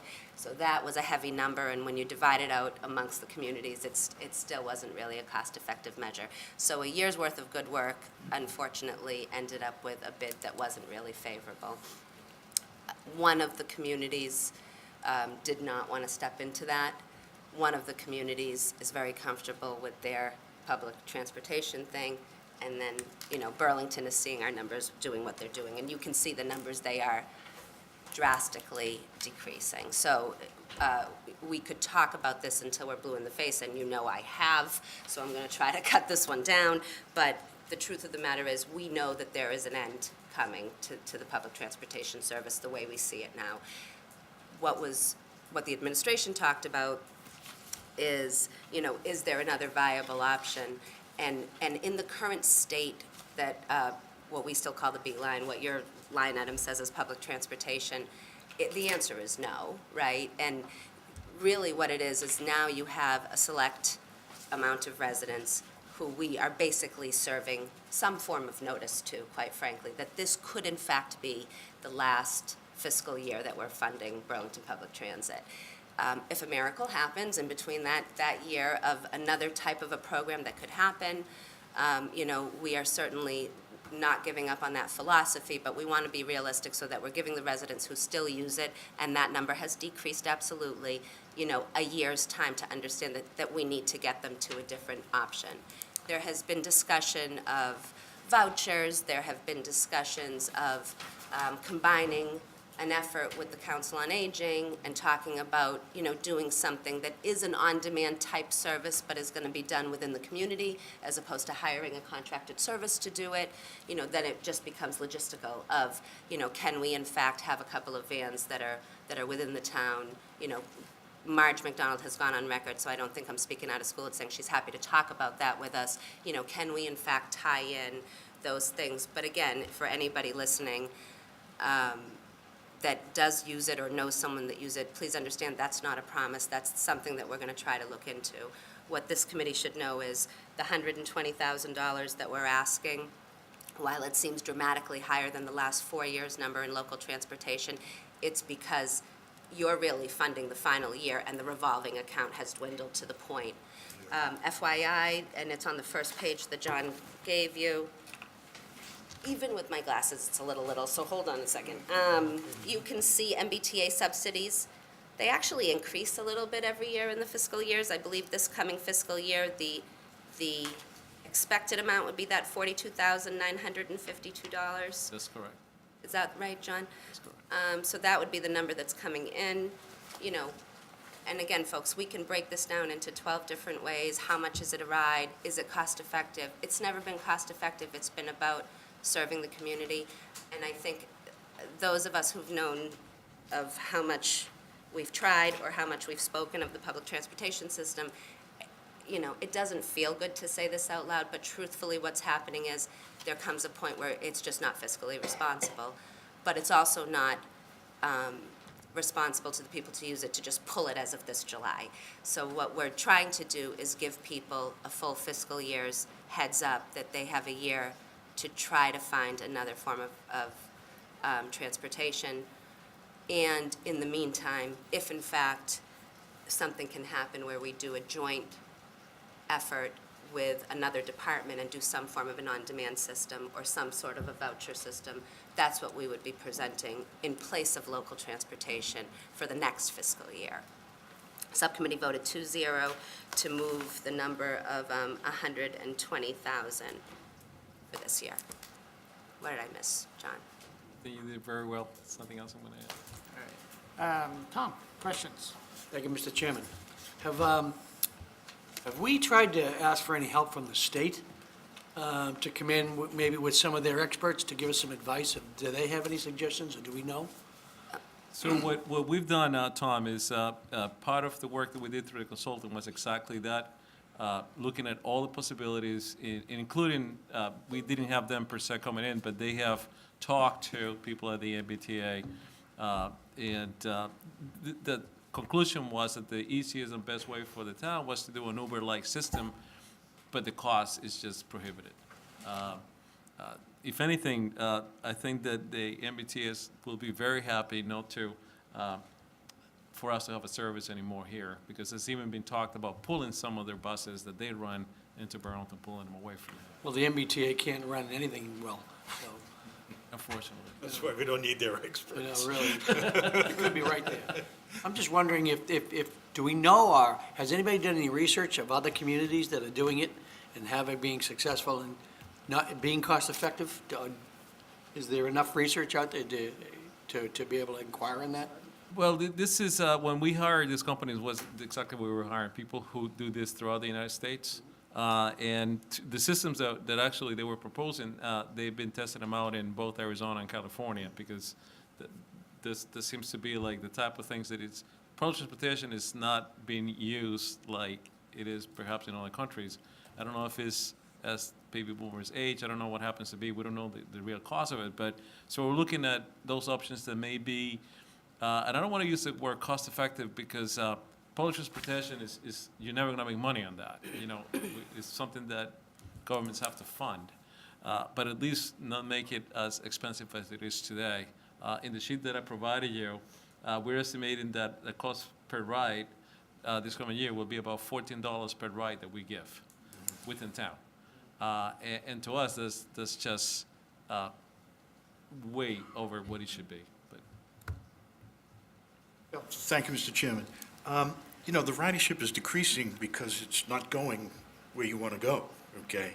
But the need is still there, obviously, particularly for the, you know, the people older than me, older than the elderly person. Super seniors. Yeah, thank you, Tommy, very much. Super senior. Thank you for that. Frank's group. Oh, I lost my train of thought. No, I didn't. Sorry. But, you know, the Uber point-to-point and the Lyft point-to-point seems to be the most efficient, and certainly is not $14 a ride in Burlington. So my question would be, and the only thing really is the logistics of how we issue a voucher and then how we bill it out, right? So we make sure that somebody's not using the voucher 365 days a year. So have we approached Uber and Lyft to determine whether or not they're investigating townwide systems with vouchers and with billing direct to the town through maybe a password type of thing for the end user? People who have been pre-qualified by the town to use the service and then do the billing, et cetera, through Uber and Lyft to the town. So, again, through the consultant that we had, that has been investigated. There are a couple of pilot programs where they are trying that out with Uber. So, so it is more as a pilot. They don't have like a steady system, but they've been trying it out.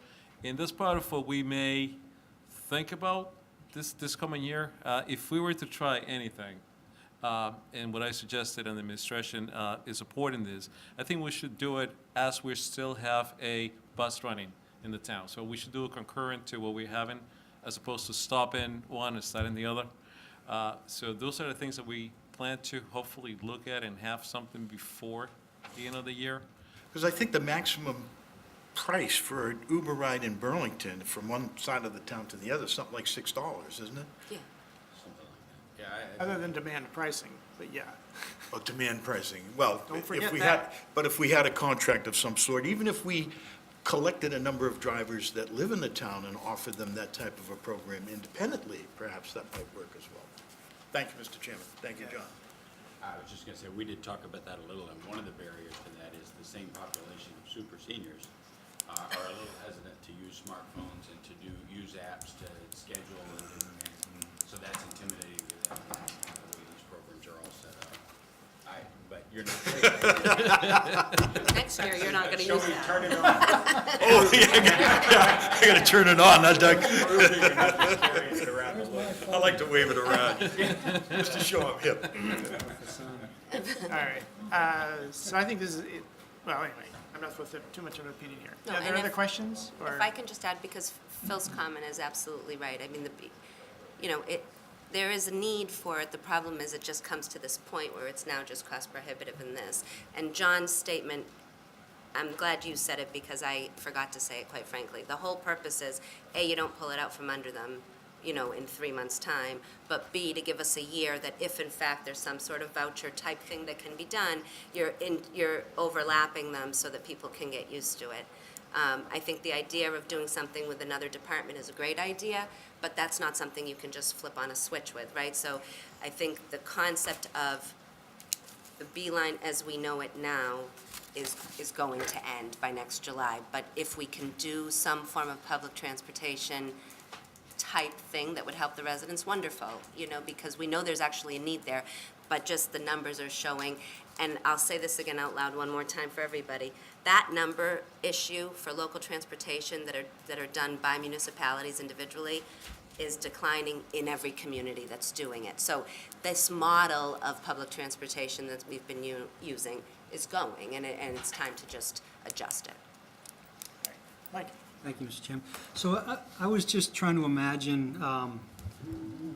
what people are using the service for. So it's a lot of seniors that have doctor's appointments or need to go shopping or that type of thing, run errands. Is that typically? I want to say that most of the seniors that may have doctor's appointments and things like that are in service right now by the COA bus. Okay. Where they schedule their appointments, and I do know that they run almost individual buses to bring in to Leahy or other appointments that they may have. Yeah. They'll also do some trips, I'm talking about the COA, like to some of the supermarkets to bring them shopping for groceries, et cetera. What we see, unfortunately, we don't see a lot of people anymore. I mean, that's what it boils down to.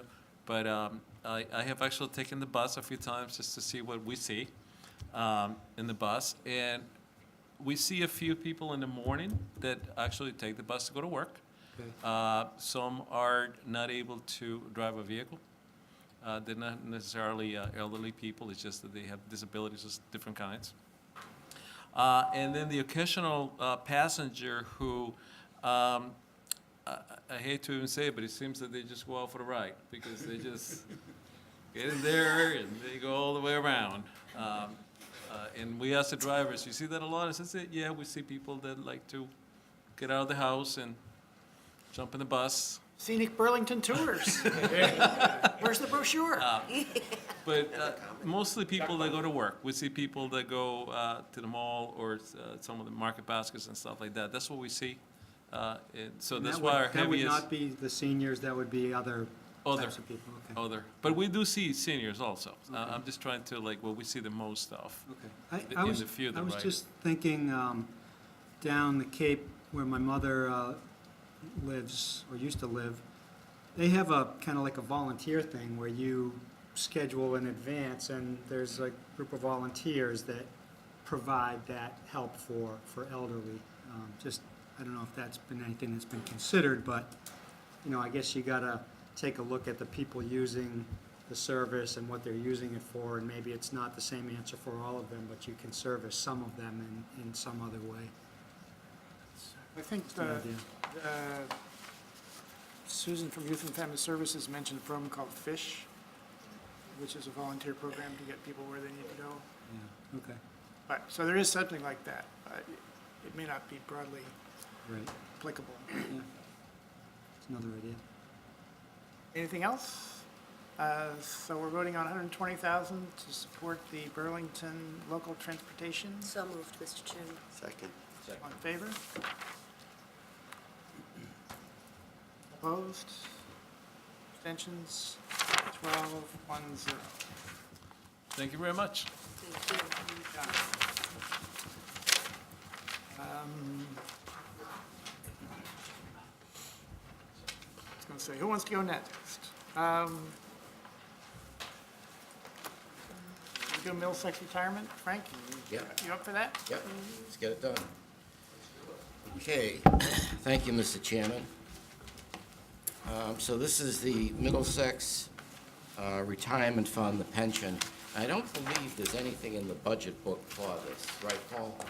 There's No, nothing there's in- just so the don't- accommodated account. Right, it's an accommodated account, and there was a handout, an email that Brian did that I think you've all got a copy of. This is a very detailed sheet. I'm not going to talk about this, Brian probably may. Not today. So let me just start at the very beginning. The Middlesex Retirement Fund, it's a program that was put together many moons ago to basically fund the pension fund for retirees. We've been paying into this for a long time. It's a little bit like, an OPEB kind of thing. There's a program that says over 40 years, you raise so much money, and you'll be able to pay off the pensions going forward. And there's an assessment to every town to make up whatever deficit was in it. And some years ago, they extended the program out about 12 years. So the current payoff of the thing, I think, is 2035. So what this is about is our assessment from the Middlesex group of the retirement fund that we're a part of to pay for the Burlington participants only. There's no prorating or anything to do with how wealthy your community is or isn't. It's strictly number of participants, the cost of funding the pension fund, and it's spread out over time, very much like what you're familiar with, kind of, with OPEB. A couple of critical things about this. First of all, the assessment that we get, we don't really have a say in that. There's a board, Brian happens to be a member of that board, and those assessments are set up based upon the calculations to meet the requirements of the fund. The one thing they did vote recently was a cost of living increase for the pension payout. They voted a 3% increase, and it hasn't been done in many years, so it's actually not as exorbitant as you might think. It's actually pretty low. If you look at even what Social Security does, it has small basis point increases over time, and it applies to the first $16,000 of a pension that an individual is eligible for. So there was a 3% increase. All of the cost of that is rolled into the schedule to pay for the whole program, and what it did is it extended out a couple more years, the number of years that you'd have to pay the average increase every year, which for the overall fund is about 6.2%, something like that, I think, Brian. 6.5, Frank. 6.5, okay. So in any event, our assessment this year for all of our retirees and people that are eligible for disability that comes under the pension program is a $9,987,321, which is on the scorecard. And that's a, Is that on this sheet? no, I don't think, I didn't read this sheet, to tell you the truth. It's It's on on the the- on the scorecard. It's I know on the it's on the scorecard. scorecard, but the scorecard is assembled from other places. Well, that is the number. That's our assessment, right? Okay. Great. It literally is 9,987,321, and it's a 5.63% increase over last year. There's sort of interesting data about this thing, the number of communities that are in it and that sort of thing. But basically, you know, it's a program we belong to pay the pension. It's working extremely well. Brian will go into some more detail on how well it's actually paying for itself in the earnings and that sort of thing. I think from our perspective, if you were to compare this to paying out Social Security, this is actually doing very well. And the employees contribute. Currently, 11% of their salary goes into this program. So there's a very large employee contribution to make the whole thing balance. This is just working down a backlog. That's really, and we voted 2-0-0 on this. So Brian may want to say more, and I can see we got lots of questions. Up to you, Mr. Chairman. You have anything to add? Well, no, I think Frank did a very good job articulating what the Middlesex County Retirement Assessment is all about. It's something, obviously, we've been paying for a number of years. Frank's right. They extended the funding schedule out with pension reform when, you know, the stock market took a dip in 2008. And the unfunded liability started to be funded in 1988 on a 40-year funding schedule. Was supposed to be, these pensions were supposed to be fully funded by the year 2028, and they extended it, you know, between 10 and 12 years when they had a dip in the stock market in 2008 with pension reform. Middlesex decided to fully fund their schedule. We only extended our schedule another 7 years to 2035 because we feel that conservatively there may be another blip in the stock market sometime in the future, and we want to have some room to be able to address that at that time. So we stayed on a more aggressive funding schedule, and as Frank said, the increases are roughly about 6.5%, of which are projected out to be through 2026, and then it drops off to like 4%, then down to 3.5%, and it goes down a little bit from there till 2035. And, you know, it's all based on just Burlington's people. Like, we just added 8 firefighters last year. That's going to affect our funding schedule going forward because, you know, we added some new employees. If we have a disability retirement, that affects it. We had, unfortunately, one disability this year from an unfortunate someone who fell off a roof shoveling snow at the Reed and Clark building. So those are things that do affect your liability going forward. Fortunately, this year, our increase was only, I think it was like 5.95%. Next year, it's projected to be 6.53%, I think it is. Next year is, yeah, it's like 6.5, 6.53, yeah, 6.51%. So it's all based on, you know, the number of people in the system that are retired and, you know, what happens going forward. We had an early retirement incentive back, voted the town in 2003 and 2010. We only have the 2003 one that's still remaining, and that's going to be paid off after this fiscal year, so we won't be paying off any ERIs any longer. So that's the good news. That was $70,680 you can see over in the bottom of this fiscal year 20 on the left-hand side. I'm here to answer any questions. I think we discussed it the last time I was here when we were talking about OPEB. Middlesex County Retirement, all their you know, their many billions of dollars. Middlesex's money, we're $1.3 billion fund. We're in the PRIT fund, which is over $20 billion. That money is invested, as I mentioned, the core of that is allocated significantly. I had that handout on OPEB. This money is also invested in that same fund that's been performing very well. So I'm here to answer any other questions you may have. Tom?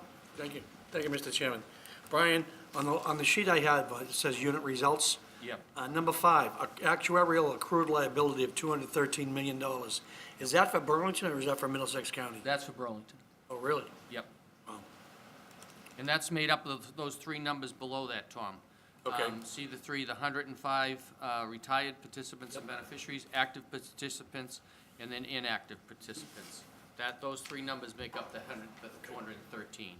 But what we're paying, what we're paying this year as part of our liability, if you look down below, is number 2, payment on projected unfunded actuarial accrued liability. We're paying $8,567,533 of that 213 this fiscal year, fiscal year 20. Just so clarify that part of it.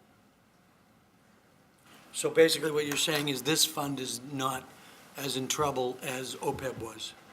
Right, absolutely, because we started funding it earlier. And as Frank has advocated, the earlier you start putting money in and funding, the less the liability is, obviously. Yeah. Brian, Decrease the liability. if I may, Brian has a pie chart that shows sort of how the fund makes itself whole, where the earnings come from. In that pie chart, it shows earnings from basically unearned income from investments. And it's a shockingly big number. 40% of the fund So gets if funded you- by investment earnings. So depending on, how you model it, you can say that you can earn 5% or 6% or 7%.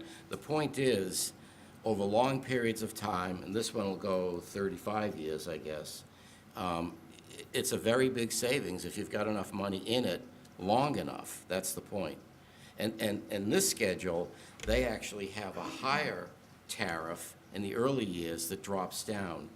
Our OPEB schedule is actually a level tariff all the way, but we've been throwing money at it from free cash to try to bump it up, or at least offset a blip in it if it were to occur.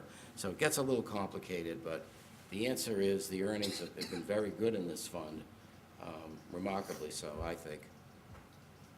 What's that, Tom? Thank you, Mr. Chair. John? Thank you, Mr. Chair.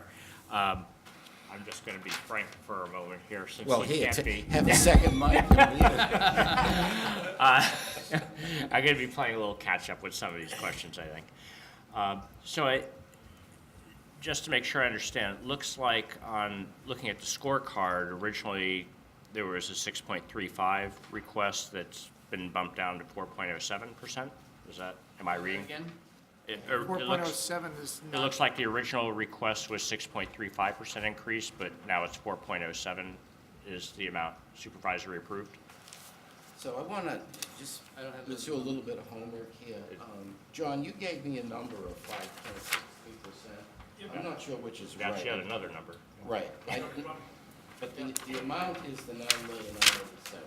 Right. Correct? Yeah, the 10,023,321 is subtract out the school, what is it? There's a school portion of $36,000. Yeah, 36. Nets each to year. the 9987321. That's on the scorecard. And the I'm not sure if that's an older scorecard. I see. Okay, I'm just using the one online there. Yep. this Okay. one's dated March 19th. Okay, so. Yep. Okay, so the 4.07% increases. It's actually 5.63 because the 2019 number on that is 9.5 million, I think. It's actually, what actually wound up being appropriated is like 9.4 because we took the early pay, the one payment discount. We always pay, I wire the money on July 1st because we get a huge discount by doing that, and the town fiscally can do that. Great. Okay. So the scorecard was updated, but I must not have But uploaded it. not to be confused, Mr. Chairman, so what we voted was 9,987,321, and I believe the percentage is 5.63. Correct. That's what should go to the floor. Okay. We haven't voted that yet, but we will. Yeah. And if I may continue. So the normal cost is the 1.4 million roughly. And if we're putting in the 9.98, then as you say, the difference between those two is basically playing catch-up, paying for Yeah, previous unfunded liability, previous from sins. previous retirees, okay. All right, and that makes sense. Then, and I probably should know this, but I don't. So who's in this plan versus who's in the plan that we're funding with OPEB? Same people, okay? OPEB is for the health insurance unfunded liability. This is for just your pension costs. This is the pension portion Yeah. of, okay. But everybody, firemen, policemen, town hall employees, what they're getting for their actual pensions, or what the liability will be for future pensions based on their age and service years. That we, this valuation is done every 2 years by law. Yep. So these numbers, as you see down the bottom, are the results as of January 1st, 2018, which is the last completed valuation, required to do it every 2 years. So the next one will be 2020, January 1st, 2020. And that one won't be for, another year. So if I could though, John, you don't want to homogenize health benefits and retirement benefits. They're both unfunded liabilities, but the parameters around them and how they work are actually very different. Pensions can be pretty accurately calculated. Health insurance is almost impossible to know for sure because what it's going to cost is a big unknown. Sure. Right? Correct, Frank. So they actually operate differently.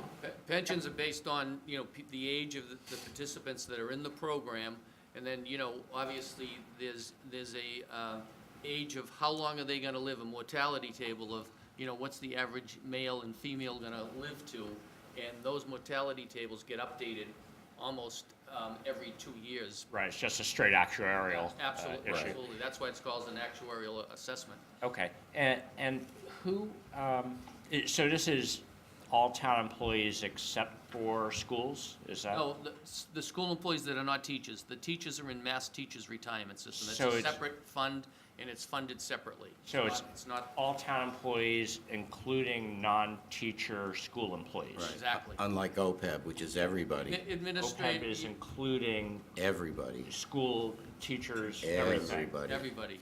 Because Okay. the teachers are in our health plan. All right, and almost there.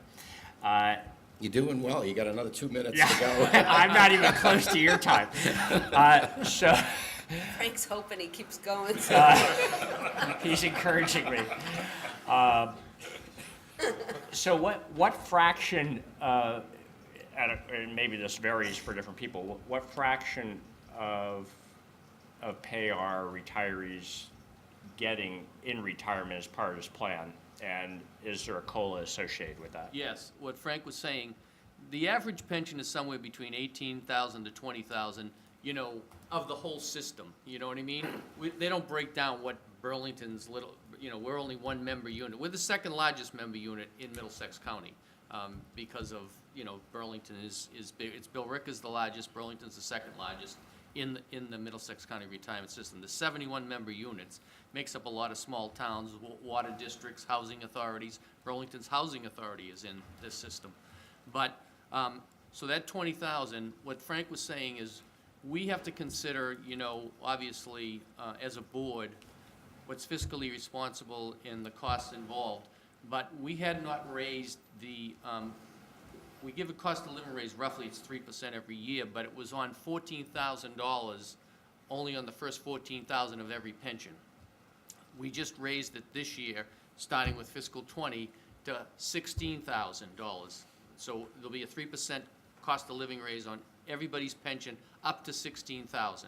The people that have pensions, obviously, that might be, 50, 60, 70, or even some of the fire and police that have gone out over $100,000, more recently, their pensions, they're only gonna get their cost of living on that first $16,000.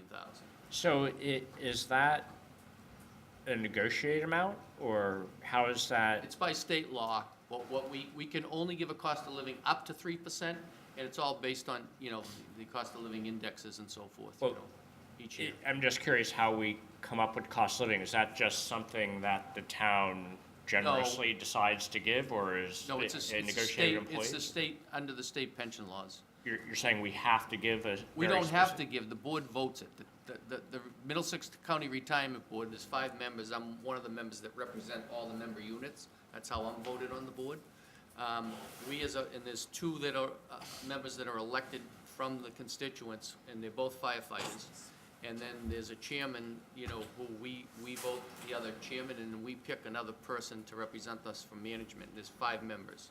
So we as a board vote on what the cost of living raise. It can be up to 3%, no more than 3%. We have traditionally given a 3% on the first, whatever the minimum is, 14,000, now we've raised it to 16,000. But is the board doing that just to provide Additional money, because an if you think attractive- of your health insurance, how much does your health insurance premiums go up annually? If somebody's only getting a $20,000 pension that's been retired for 20 or 25 years, and they're only getting a 3% on the first 14,000. It's not a lot of money. It's barely covering their increase in their health premiums on an annual basis. I completely understand why people would want to have that, obviously. I'm just wondering, from the town point of view, it seems like an unusual benefit in that it's one that we are raising without any requirement to raise.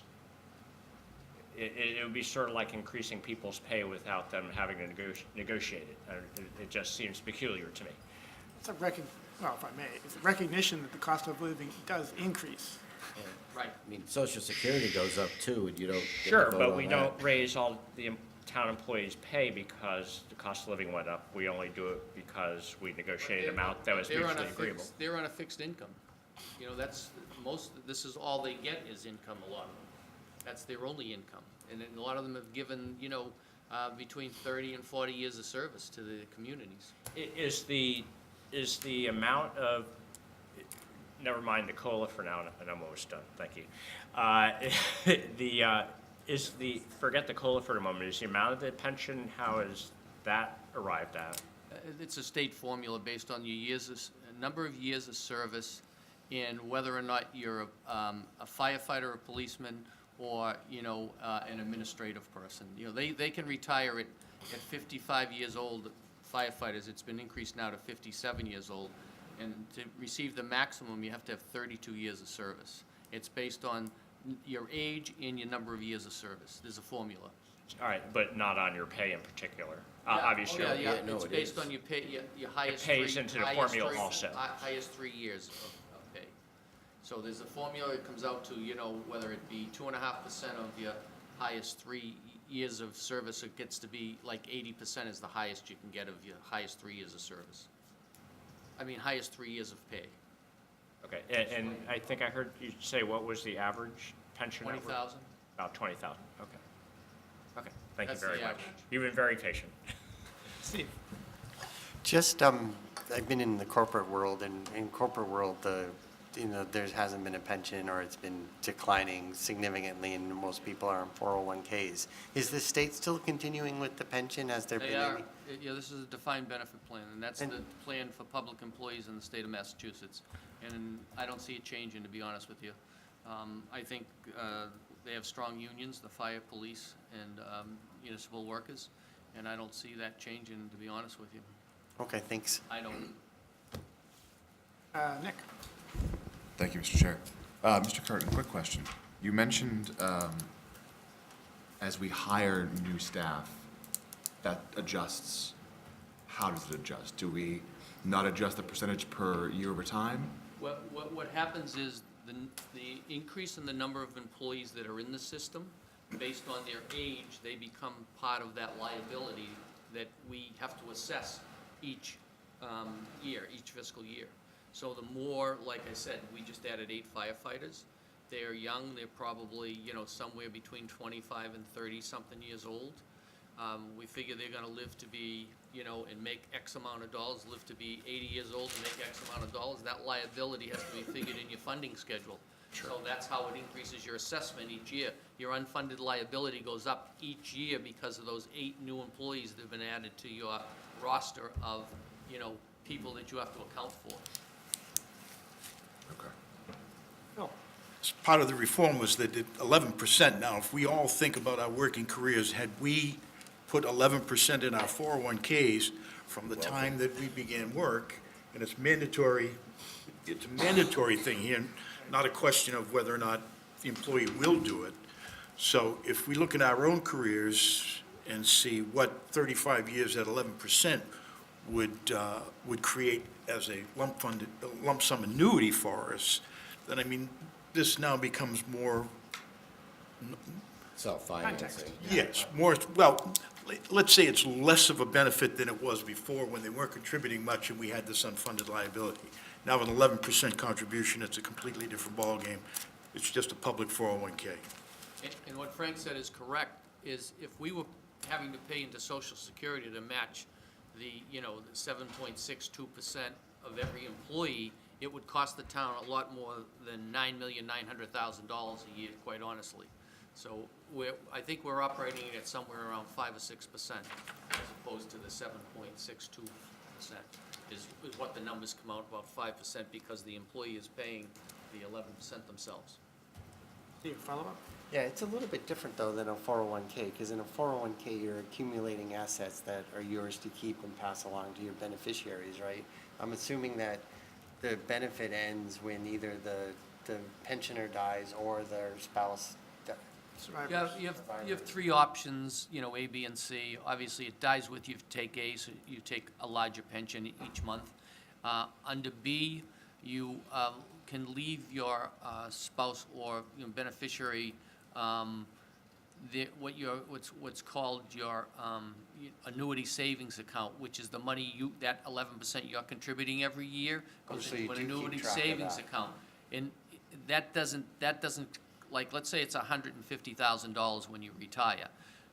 Let's say your pension ends up being 70 or 80,000. That doesn't, that 180 doesn't come off the first year. It's prorated over the formula of how long you're gonna live. So it takes average 15 years to pay down that annuity savings account. But the other option, C, which a lot of people take these days, your beneficiary would get 2/3 of whatever you're getting monthly for the rest of their life. And that's based on the formula that says that whatever your spouse is at the age that you retire, she gets is based on her age when you retire. Okay, thank you. Formula. That reduces their lump sum, their monthly. Thank you, Mr. Chair. Retirees' monthly is dramatically reduced. Brian, this is kind of a hypothetical situation. I don't mean to continue this on, but it just piqued my curiosity. You had said 3% was what you can allow based upon law? Yes. So- We can't give a cost of living raise, Right. Tom, higher than 3%. That's what they've said is the maximum cost of living raise. I've been on the board for 39 years. Mm-hmm. We have been giving 3% raises every year on the first, whatever that minimum is, Known as 14. It used to be the first $12,000. Okay, yep. It's been raised the last 10 years from 12 to 14, now 16. It's taken 10 years to get that number up because, things have changed. I mean, the cost of living has Did those numbers change back in the 80s under the Carter administration when interest rates were double-digit? Whether it was mortgages or whether it was savings, it was double-digit. So, were you under the same restrictions even back then? We were under restrictions. I can't remember back then, if I'm quite honestly, what the restrictions were. But we were under restrictions because everything we do is based on Massachusetts general law. Thanks. Thank you, Mr. Chair. I was going to say anything further, but I don't really want to ask that question. Motion to approve? Go for it. Move to approve. All those in favor, this is the 987. 987,321. Correct. All right. Is that a yes, Frank? Yes, that's correct. Okay. And opposed? Abstentions? That makes it 1201. Thank you. Thank you, Brian. Thanks. Thank you, Frank. Appreciate all your help. All right, moving on. Let's do debt, principal, and interest next.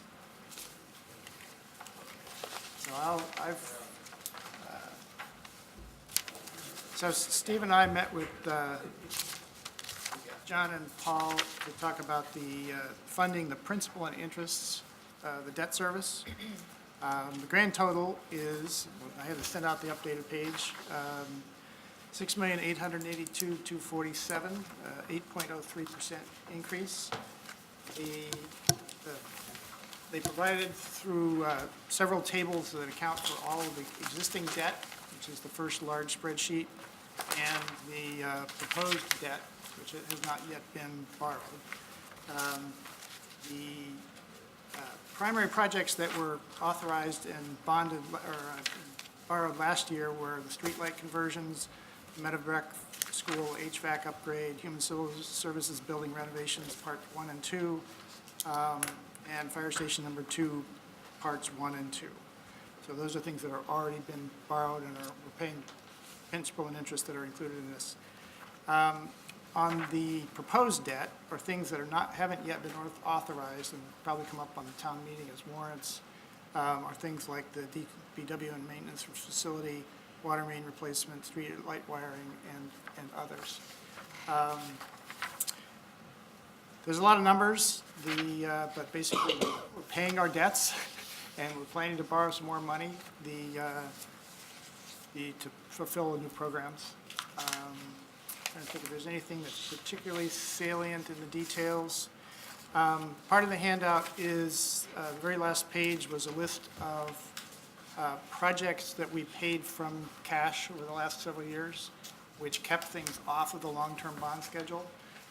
One of the goals is to preserve room in the bond schedule for larger projects. The second to last page, which has this nice colorful little line diagram, shows, the red line is sort of the actual principal and interest rises over the years, and the green line is sort of an idealized sort of level increases, percentage increases over the years. So the goal in trying to arrange things on the bond schedule is to try to even out the increases that are going to appear in the operating budget. And so there's a lot of sort of juggling of numbers that makes that possible and keeps it predictable in terms of the increase in the operating budget. So I don't think I butchered it completely, but John, do you want to? Just one more point on the chart you were just speaking of. The red line indicates the proposed borrowing as the model exists today. And as you know, year over year, things get bounced, new things get added. So that red line is just based on existing and proposed as it exists today. Right, and I think, so just look, I got one more thing. So we haven't really looked, this has a view of the capital budget for like the next 10 years, but there's a lot of variables and things that are just sort of like estimated as they go in. And so there's a lot of planning around the actual realization of those things. Phil? Thank you, Mr. Chairman. Just to put it in, for layperson's terms, we're paying 4% of the budget for debt service, right? So that's our total payment. Well, it's a little bit more. Well, it's up to 6 million on 159. I mean, 6 million on 159, right? But anyway, what are we retiring on an annual basis currently? And what do you project as the highest percentage of the budget that will be applied to debt service over the next 10 years? Got any kind of a close approximation? So if you look at the graph that has the red line on it, that's what we would be paid. That includes net of any debt that's coming off the schedule. Coming off, okay. We didn't calculate what that would be a percentage of the budget, or guessing what the budget would grow on the same time frame. We didn't do that exercise, but we could. We've kept it around, under 6%, Phil. I think the state average is somewhere around going up as high as 8%. But, we've got some big projects coming up between the DPW recreation facility and so forth that we're gonna be, funding over the next 2 to 3 years, the new fire station, that's gonna increase it. But, I think we still feel we can keep it within the operating budget reasonably so that we don't exceed that 3 to 4% that we've had as a limit to increase the budget on an annual basis. That's something that we all work collectively. Paul and John and myself will be meeting with our advisor on a monthly basis. Actually, we'll probably be meeting in the next month before the town meeting on. My general point, Mr. Chairman, is the schedule that Mr. Petrin showed us in the comparison to the surrounding communities. I think there was some in the order of 15 communities that they made a comparison of, and our debt service was substantially lower than everybody else around. And I think if you recall, Mr. Petrin said that we needed actually to have some more debt to sustain our AAA rating. So, this looks good to me. John? Phil, 2 points about that. One of the pieces why our number stays much lower is that last page in there, that there's $16 million that was kept off the debt schedule.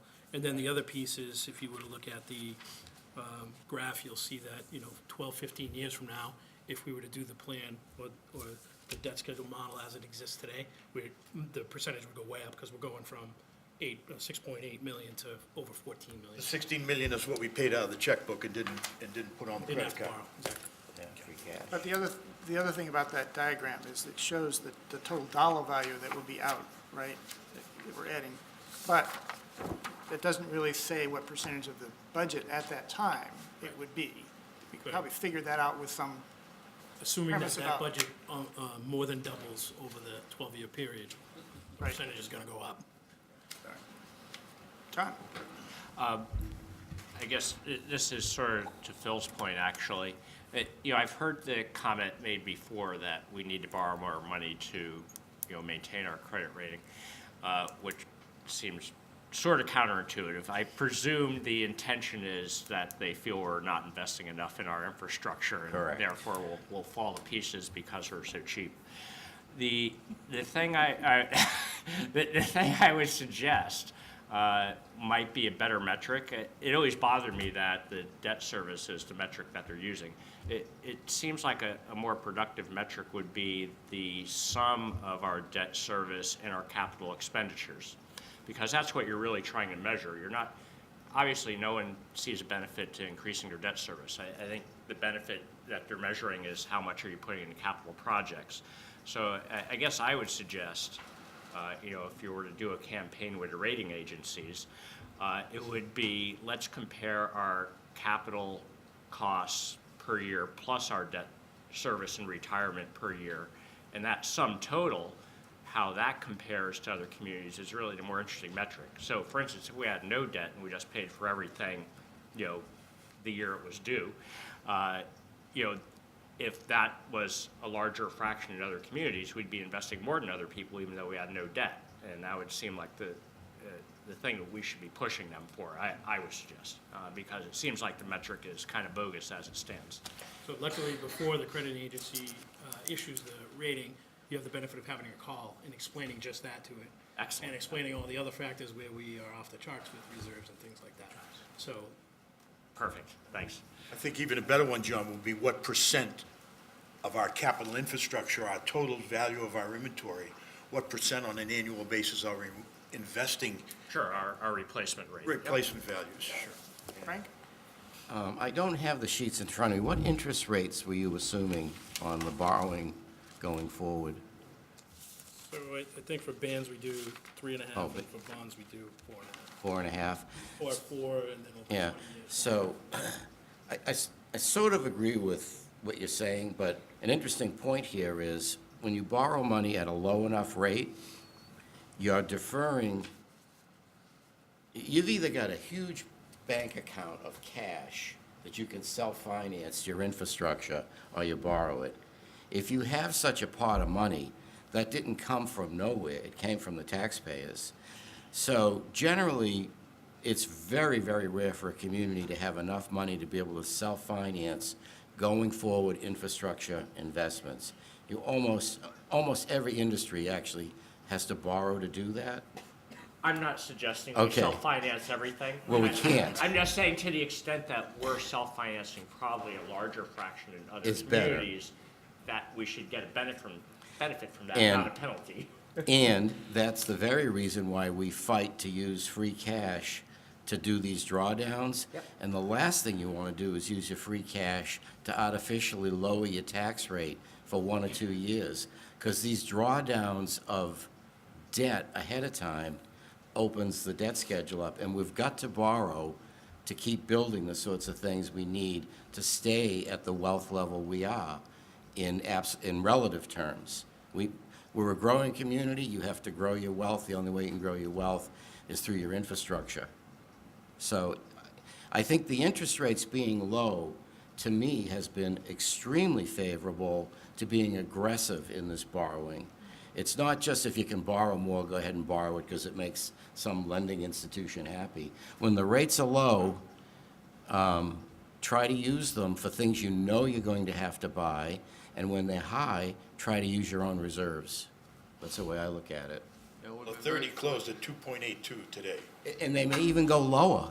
Right. So, We funded the 2 new schools, between the middle school and the elementary memorial school at, it was close to 3%, the interest rates. I mean, we've done great the last 5 years with low interest rates. We've funded a lot of major projects. Phil, did you have another question? No, thank you. Anything else? Chairman, do you want these as 2 separate votes, debt principal and then debt interest? They are 2 line items, so yes, we should do them as 2 amounts. The Principal amount is $4,623,222. So moved, Mr. Chairman. Second. All in favor? 6 and 4 opposed, abstentions, 10, 0, 0. And the interest is $2,259,025. So moved. Second. All in favor? Same hands. 10 approved, any opposed, abstentions, 10, 0, 0. Thank you. Good credit this year. All right, shall we do negotiated settlements next? All right, we can make short order of that. You gonna do it? Okay, negotiated settlements. I think everybody knows what it is, but just for the general public, I guess, and anybody that's new. So on the town side, the administration puts together one pot of money to cover all salary increases that will come out of contractual negotiations that have to be settled. It's future increases. Basically, it's cost of living increases that are out there, and it's not able to build them into the existing department's budget because they don't know what they are. We have, so all of our employees practically fall under this umbrella. They put together an aggregate number, and they look at how many people, what the salary base is, what the comps are in the communities around us, what we're likely to be faced with. And then you also have to add into that, we went over this in some detail with John and Paul, vacation buybacks for people that retire. And there's one other thing in there too, I forget what it is. It's small. So that's what this is. The number's a calculated number. And to whatever extent in a given, so in FY '20, and this is proposed at $880,000, and the percent increase is what, John? It's 3.53. It was 850 at the beginning of last year. Okay, so it's a 3.5% increase, $880,000. Subcommittee voted 2-0-0. And one thing you're all kind of aware of is not every contract settles when you think it's going to. So that money is held it's encumbered, and it can carry over for as long as it's needed, so that when the contract settles, even if the money's all paid out in one big swat, because it's a 3-year late contract, this money is there to cover it. That's why you don't see big hits for late contracts. So I think this is a good system. The subcommittee was very much in favor of it, and that's the vote.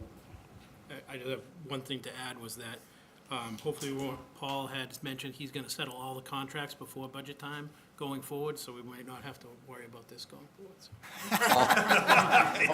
Paul said that. Wow. All gonna be settled. I am buying you a drink, man. Awesome. So we got Superman instead of Yeah. Patriot, Paul who, by the way? In which town meeting? Okay, Steve, let me go over here first. So I have a question. So for this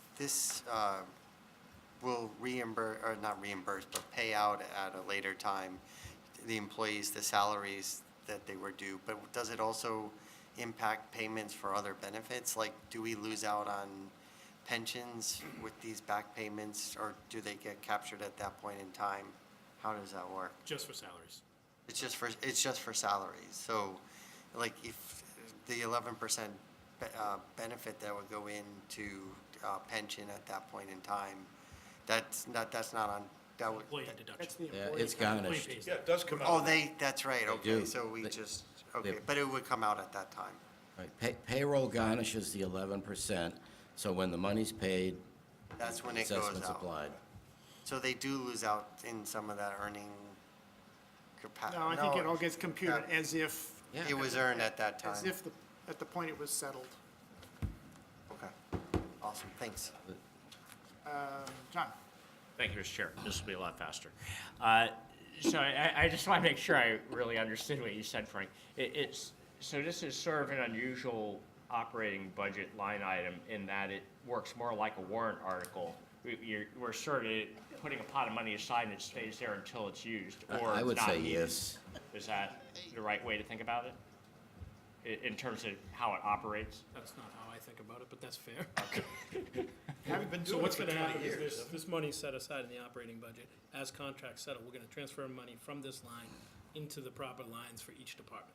Right, but the point is, it like a warrant article would, it carries over from year to year until you decide you either don't need it or you need it. Yeah, but it's not gonna go away. Warrants could close lower and you'd return the money to free cash. Well, that could happen with this if you don't Very use the whole unlikely. negotiated settlement. That would be a miracle. No, I mean, I suspect the money does get turned back from these accounts, but they don't, until all the issues are settled, it sits there. I'll let them speak to Do we that. know what's outstanding? The Thank idea you. is that if we don't have all contracts settled, so there is a balance currently. Right. And the idea is when we settle that contract, we still have some sick time or vacation buyback that we're gonna owe, that was earned at that time. So we'll carry that to help offset that. There may be a time where this doesn't have anything in it, because Paul settled all the contracts. That may happen. At that point, we Go may not have- Superman. I wouldn't look at this as a source of free cash. No, it's Ever. not, no. This is here by necessity. Do we know what the balance is in there now? Balance that's current over, it's about 800,000. 800. Okay. Anything further? Hoping, Chairman, motion to approve. Second. okay, all in favor of 880,000 for negotiated settlements? It's like the snow account, never looked long. Opposed, You had it. abstentions, Right. and 11-0-0. Thanks, John. Thank you, John. Mr. Chair, just a quick question to the Yeah. administration. Paul, I was wondering if you could tell us how negotiations are going with the fire department, because that is the last contract that hasn't been settled, correct? Yes. So they were in the middle of that process when we transitioned from John. John was going to try to get that done by January town meeting, and he was unsuccessful. John Petrin. So both sides made a really good effort to try to get it done. And John Denizio and I stepped into the middle of that one. So we've had a couple of meetings to date, and we're still trying to work through some of the issues. Thank you. All right, thanks, John. Paul. Thank you. Couple of things, let's see, I guess the next one on the list is 903 capital improvements. This is an accommodated account that has been present for the last 5 years, and this is year 6 of a 6-year lease agreement that paid for the network infrastructure, also called this the Cisco contract. At the time it was done, we needed to make the capital investment, but we didn't put out 1.5 million, I think, upfront, so it was done as a lease deal, and it gets paid back, every year. This is the last year. When we talked to the MIS subcommittee, it was clear that the need to replace infrastructure components and to upgrade them was going to continue. It was not probably going to take the same form of a lease and accommodated account, but they haven't figured out exactly, I think, either the amount or how it will fold into the budget. I'm guessing it's going to show up in the operating budget somewhere, but that's my view. And anyway, they're going to discuss that over the next year. We won't see the result of that until next year's budget. So the amount is the same 300,000 that's been here for 5 years previous, and, Motion. 2-0. oh, wait, yeah. Actually, we didn't vote this one. Well, let's vote it now. Motion to approve. Missed your Second. chance. All in favor? All right, thank you. It's 11, any opposed, abstentions? 11-0-0. One item from the other town budgets and accommodated accounts. When we voted the library, discussed the vote of the library account, the library occupancy is known in the operating budget as line 192, town facilities. Steve, you were at that meeting. I was, and Do you want to? so essentially what happens is that we separate out the facility. Most of the facilities charges like electricity, heat, are assessed directly to the department, but it's different for the library because of the fact that when we include that budget in their when we include heat and electricity in their budget, that increases their consortium fees and the amount of books that they have to purchase, so you separate that out. So that was presented on March 6th, and I neglected to take a vote for that at that time. I just took the vote for the operating budget. So essentially, we need to just go back and approve that fund. So the amount is $95,943. So moved, Mr. Chairman. All in favor? Opposed? Abstentions? 11-0-0. Is there anything else on the budget items? I don't see anything else on the agenda about budgets.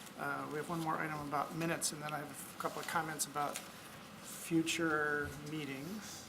I sent around an email with minutes for March 20th. If people had a chance to read them and are ready to vote. Any comments? Motion to approve, Mr. Chairman. I'll second. Second. All in favor of the minutes of March 20th? 5-3. Yeah. Opposed? Abstentions? 3. So 8-0-3. Thank you. All right. Future meetings. We're almost done. Next week had been planned to be the school budget reviews. Apparently, the operating budget for the schools is not ready to be reviewed next week. So we'll put that off at least tentatively to April 10th. So hopefully, next week we will review the Shawsheen and the regional and Essex budget. I guess it's one line item. The school warrant articles have been voted by the school committee, right, Susan? And so we'll mail that around and review that next week on April 3rd. And there's a number of them, they're like 15 to 17. I'm not sure what the exact number's settled, but it'll take a little while to dig through all of them. And then, so April 10th will be the school operating budget. And I don't know if and town warrant articles. So the deadline for town warrant articles is this coming Friday, day after tomorrow. I have seen a list, it's not short. But when I get the complete list of backup materials, I'll send them around. I think practically every subcommittee has more than one warrant article to review. And we'll see if we can get the reviews done for April. Mr. on Chairman, April 10th. will they, will your list include the capital budget and the selectmen's position voted on the individual warrant articles prior to them arriving us? Let's see, I'll have to check on when the selectmen are voting them. I don't know what that schedule is, and I can probably get the capital budget votes. We should vote independently. After they vote? Well, we usually vote after the selectmen vote, but independently of the capital budget. Thank you. We haven't made that a precondition for our votes. Okay. If it's available, I'll see if I can get a hold of it. And if you think of anything that we missed, let me know, because we have to get it on the list. I'm going to tally the votes and try to Well, make sure is we capital budget going to present their 10-year plan at some point prior to our voting on the capital items? I'll have to figure out how that works. Capital, I don't know that it's their 10-year plan.